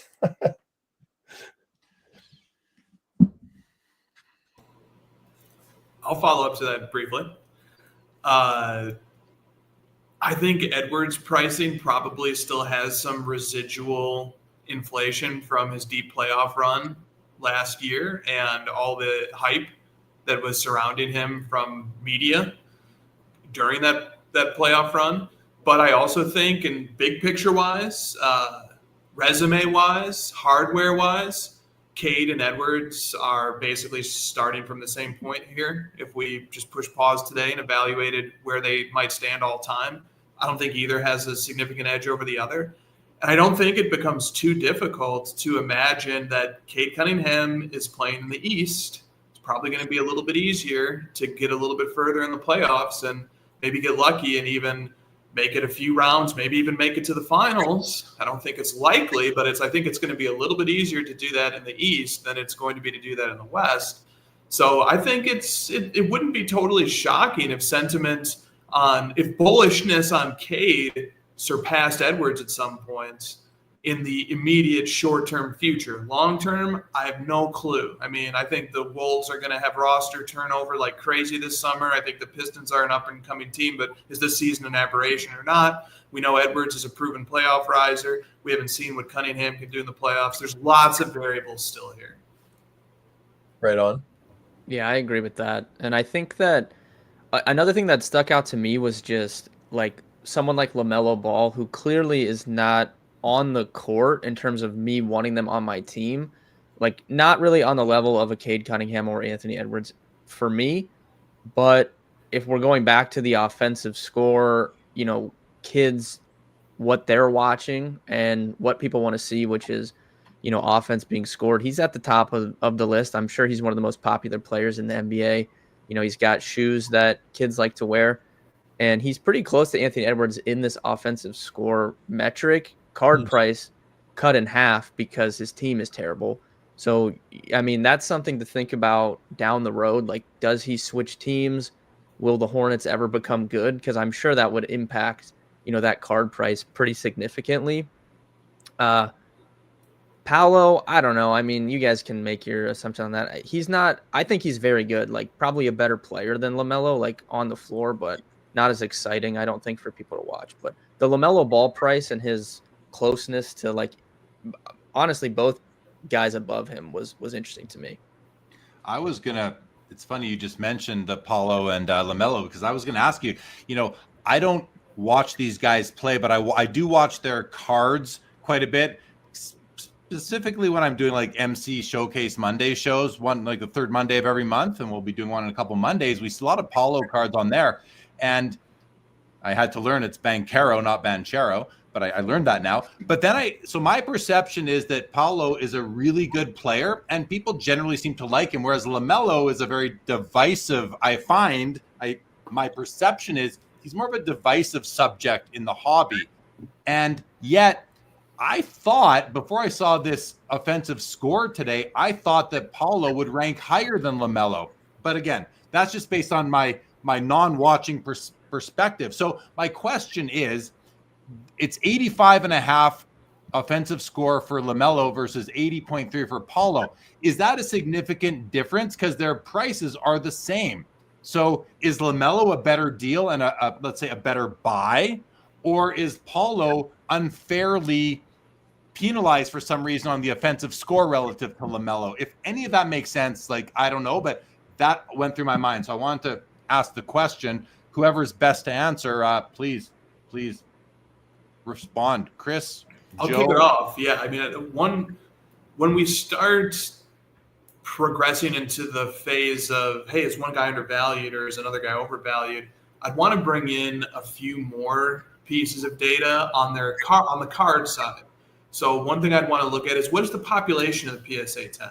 Because if LaMelo has 5 times as many PSA 10 silvers as Paulo does, then that's a different situation. That now you have some supply and demand interaction here where, we would expect the supply aspect of this to matter. And then there's the aspect of the float, Jeremy, that you've talked about for years, which is you can only look at the supply. You also have to look at how much of that supply is actually available at a given time. So I'd want to start looking at all of those variables too before I went out on a limb and said one guy's price compared to what might be a little low or high.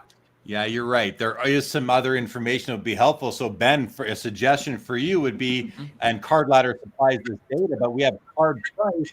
We talk about market cap in the hobby sometimes. The number of the population of, say, the PSA 10 times the value for market cap. I know some people don't like the market cap metric, but I think it actually has some value in the hobby. And that could be the tiebreaker here between these two, right, Chris? I mean, and it's going to be based on pop. If Paulo's pop is way lower than LaMelo's, well, then maybe that's the better value proposition. And now, again, we're not talking to collectors here as much as we're talking to speculators, investors, that kind of thing. But hey, that's part of our ecosystem, so we can talk about it a little bit as well. But I think that for Ben, adding that sort of data to this data set could be even more insightful as you build this out, as you learn along with us over time how to build these great things, these data sets out. And Long Beach Cards here says, is this tool self-serve plug and play? Can I create my own formulas and arrange the columns? Ben, why don't you respond to that? Yeah, you can create your own formulas. You can arrange the columns however you want. You can export this to a CSV, put it in Excel, put whatever stat. Like if we don't have a stat that you want to incorporate, export it out, put it in, upload it back into this data space, and you can literally do whatever you want with it. It's super, super flexible. And then there was another question I wanted to answer. I'm trying to find it. Oh, the best buy is SGA. I didn't include like the really obvious players. Like Anthony Edwards was kind of my cutoff. Like I didn't want to put Luka or SGA on here just because I think it was unfair. They're just like obvious. Yeah.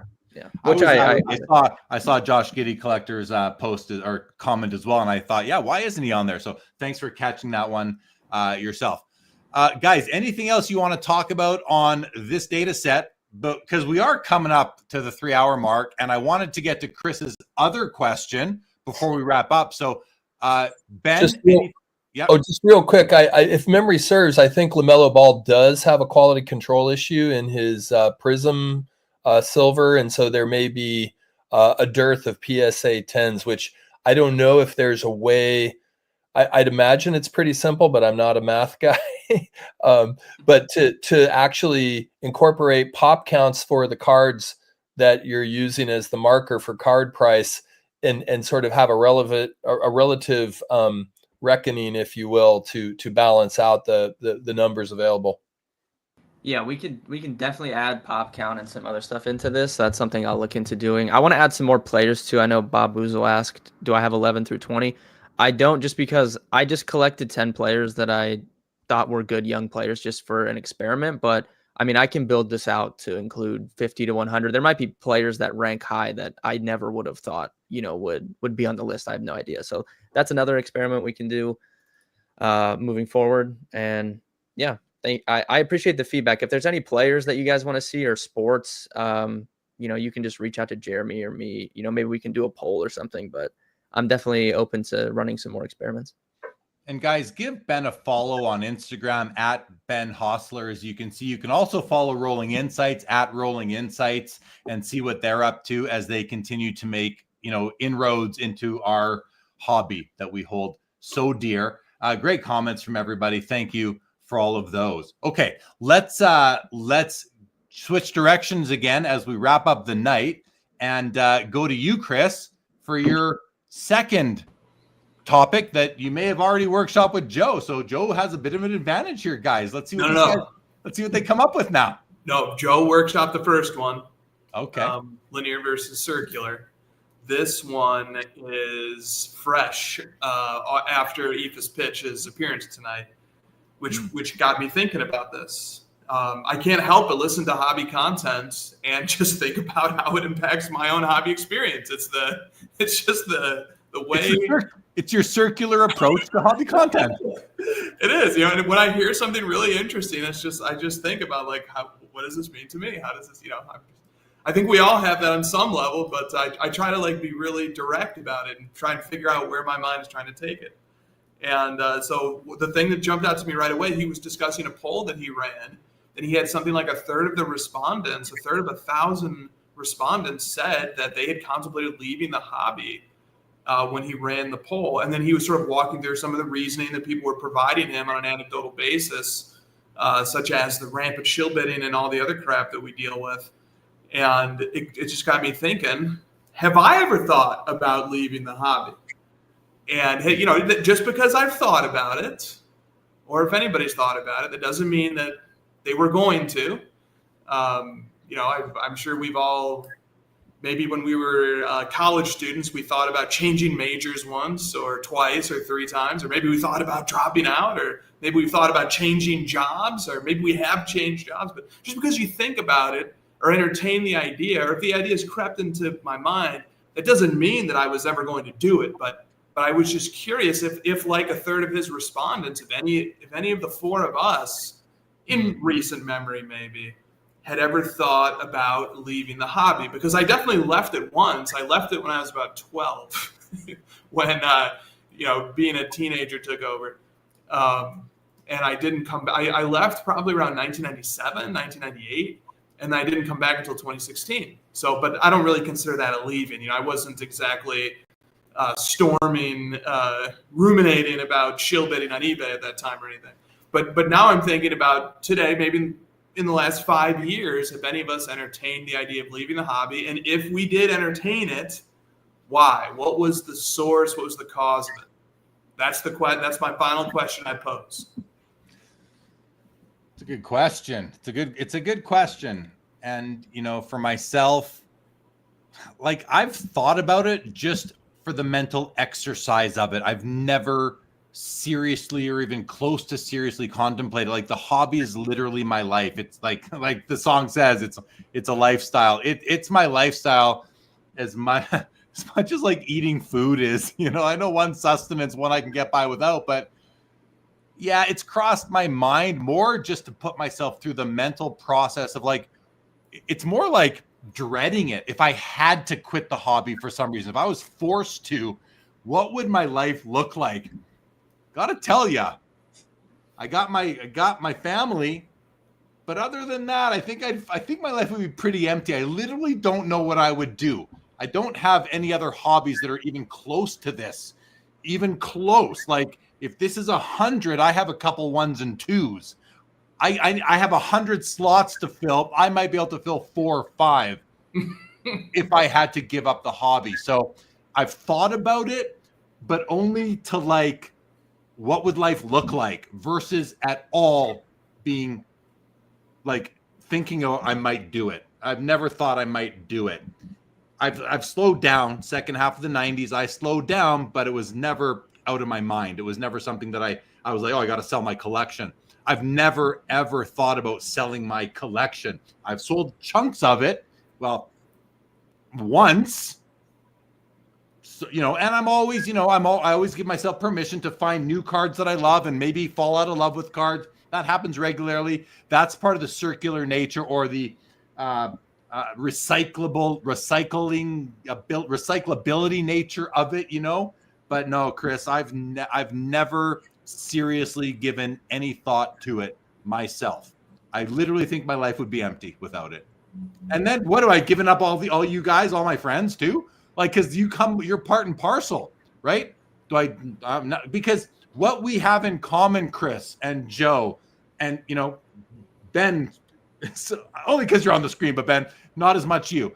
But what we have in common that bonds us as friends is what we have in common. Our love for cards, our love for this hobby, for collecting, for creating content even. It's all part of it. So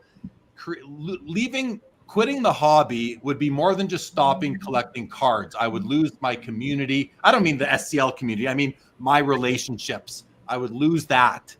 And I think, and some people would miss SCL, some not so much. Some people would miss Saturday nights here. So no, it's way too much a part of my life to even entertain the thought. And when I have thought about it, it's like, okay, well, that was fun. All right, let's go look at some cards or go have dinner. So that's my answer, Chris. I'll leave it to you now to respond or put it to Joe or even Ben. Let's kick it to Joe. So, like Jeremy, I mean, the moments I've considered it have been almost amusing, right? Sort of like, oh, like, what if I just sold everything? And then I think how quickly I would be back on eBay, back on, different auction sites. And I just go, well, that's dumb. Don't do that. You'd just be right back in there. So, and in some ways, I mean, I've been collecting since I was, well, I mean, if you take away packs, opening packs in the 70s, I mean, I've been collecting since, I was a teenager. And even though I tucked those cards away, I never stopped thinking of myself as a collector. Even there's probably like 10 years of hibernation where I wasn't actively acquiring cards, but I still looked at my cards and I still knew I had them. And that gave me a deep peace of mind almost, and a feeling of, a connection with something internal and something kind of sacred. So what I do think about is death, to state it bluntly. And I do think, as I'm getting, I think I'm the oldest person on the panel, upwards of a time where I start to kind of look at both, everything, the life savings I have, the idea of retirement, and the image I kind of always come to is King Tut, right? Like King Tut got to be buried with all this great stuff. And I ask myself, that's the question I actually ask myself is, do I need to go to the grave with some of these cards, or can I detach from them so that I can have some, modicum of quality of life that makes sense? Because, even as important as the hobby is, there may come a time where just those resources, the basics of existence are more important than, being able to check out a card that I have fondness for. So that's more of the conversation in my head is, how do I gently sort of titrate the level of release and detachment from certain cards that I've had for shorts amount of time, mediums amount of time, and very lengthy amounts of time. And that's, that's forward thinking. That's, what will it be like at 60, 65, 70? How much do I want to have in my collection? And what is the letting go process look like? That's the conversation in my mind, not some fell swoop of like, I'm gone. And even as I let those cards go, I know it's going to be painful, and I'm still probably going to be buying more cards. So, it's just that the resources in my mind there's no sense, especially since I don't have children, a family to leave anything for. There's no real sense in being King Tut. What do you think of that, Chris? I thought that was great. Yeah.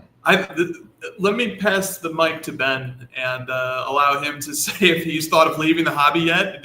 Have we driven him away yet? Or if he just wants to comment sort of on the nature of the discussion of hearing people talk about whether they think about leaving or not.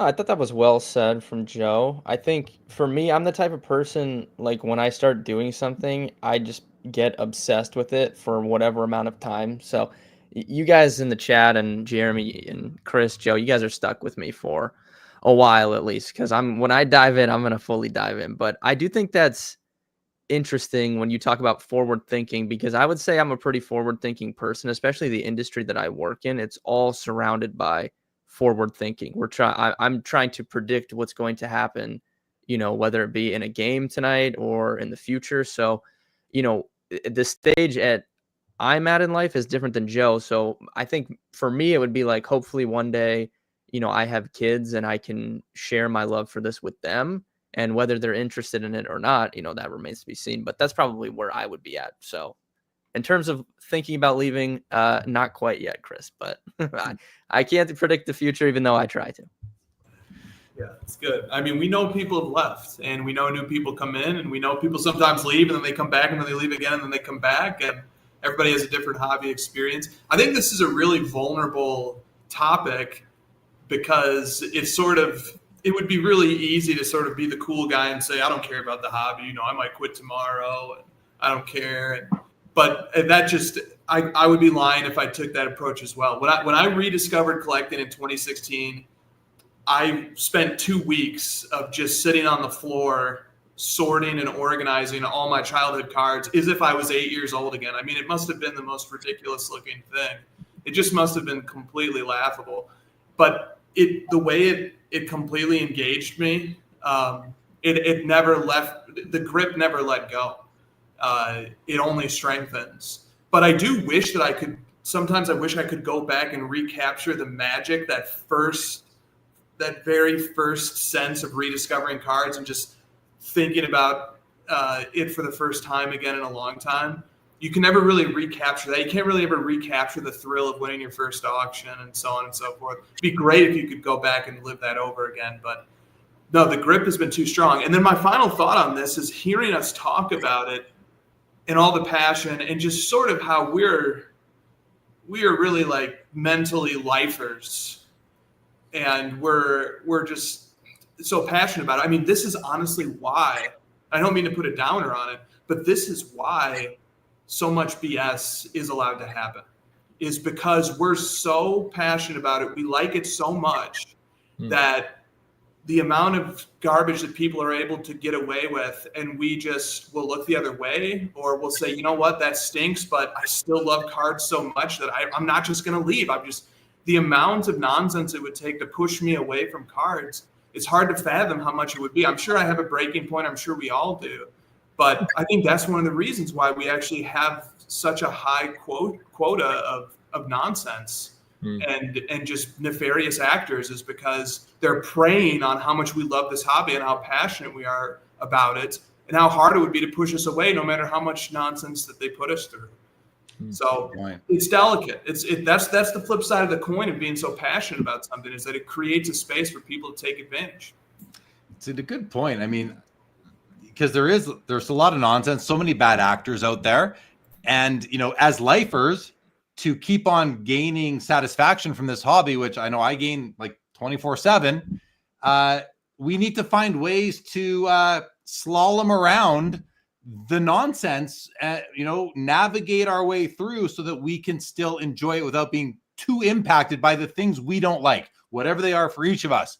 You don't like repacks, you don't like breaking, you don't like grading, you don't like trimming, you don't like whatever it is.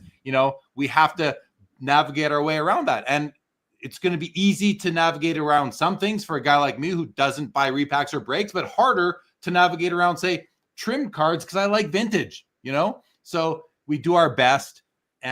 But you're right, Chris.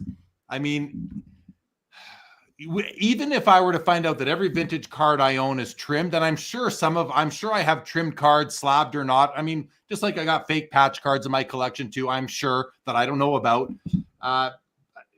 We kind of accept that we have a tolerance for these things because we do love it, and we're not going to get disenchanted so much that we leave, because we have been slightly infected by some of these bad actors, these scams that are going on out there.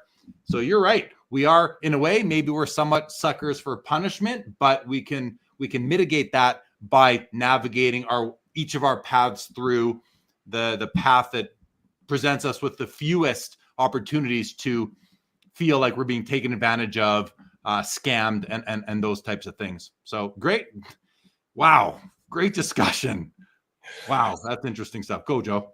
Oh, I was just going to say this is the moment where Joe drops the literary reference. So when Chris and you, Jay Lee, kind of mentioned the, that we're lifers. So there's a novel, Nobel Prize winning novelist, Thomas Mann, who's a German writer. It's called The Magic Mountain. And the protagonist is Hans Castorp, who goes up into the Austrian Alps for what's supposed to be, 6 weeks of getting, a little chest cold out of his system, and like heal up a little bit. And then the next thing you know, he's been there for like 7 years.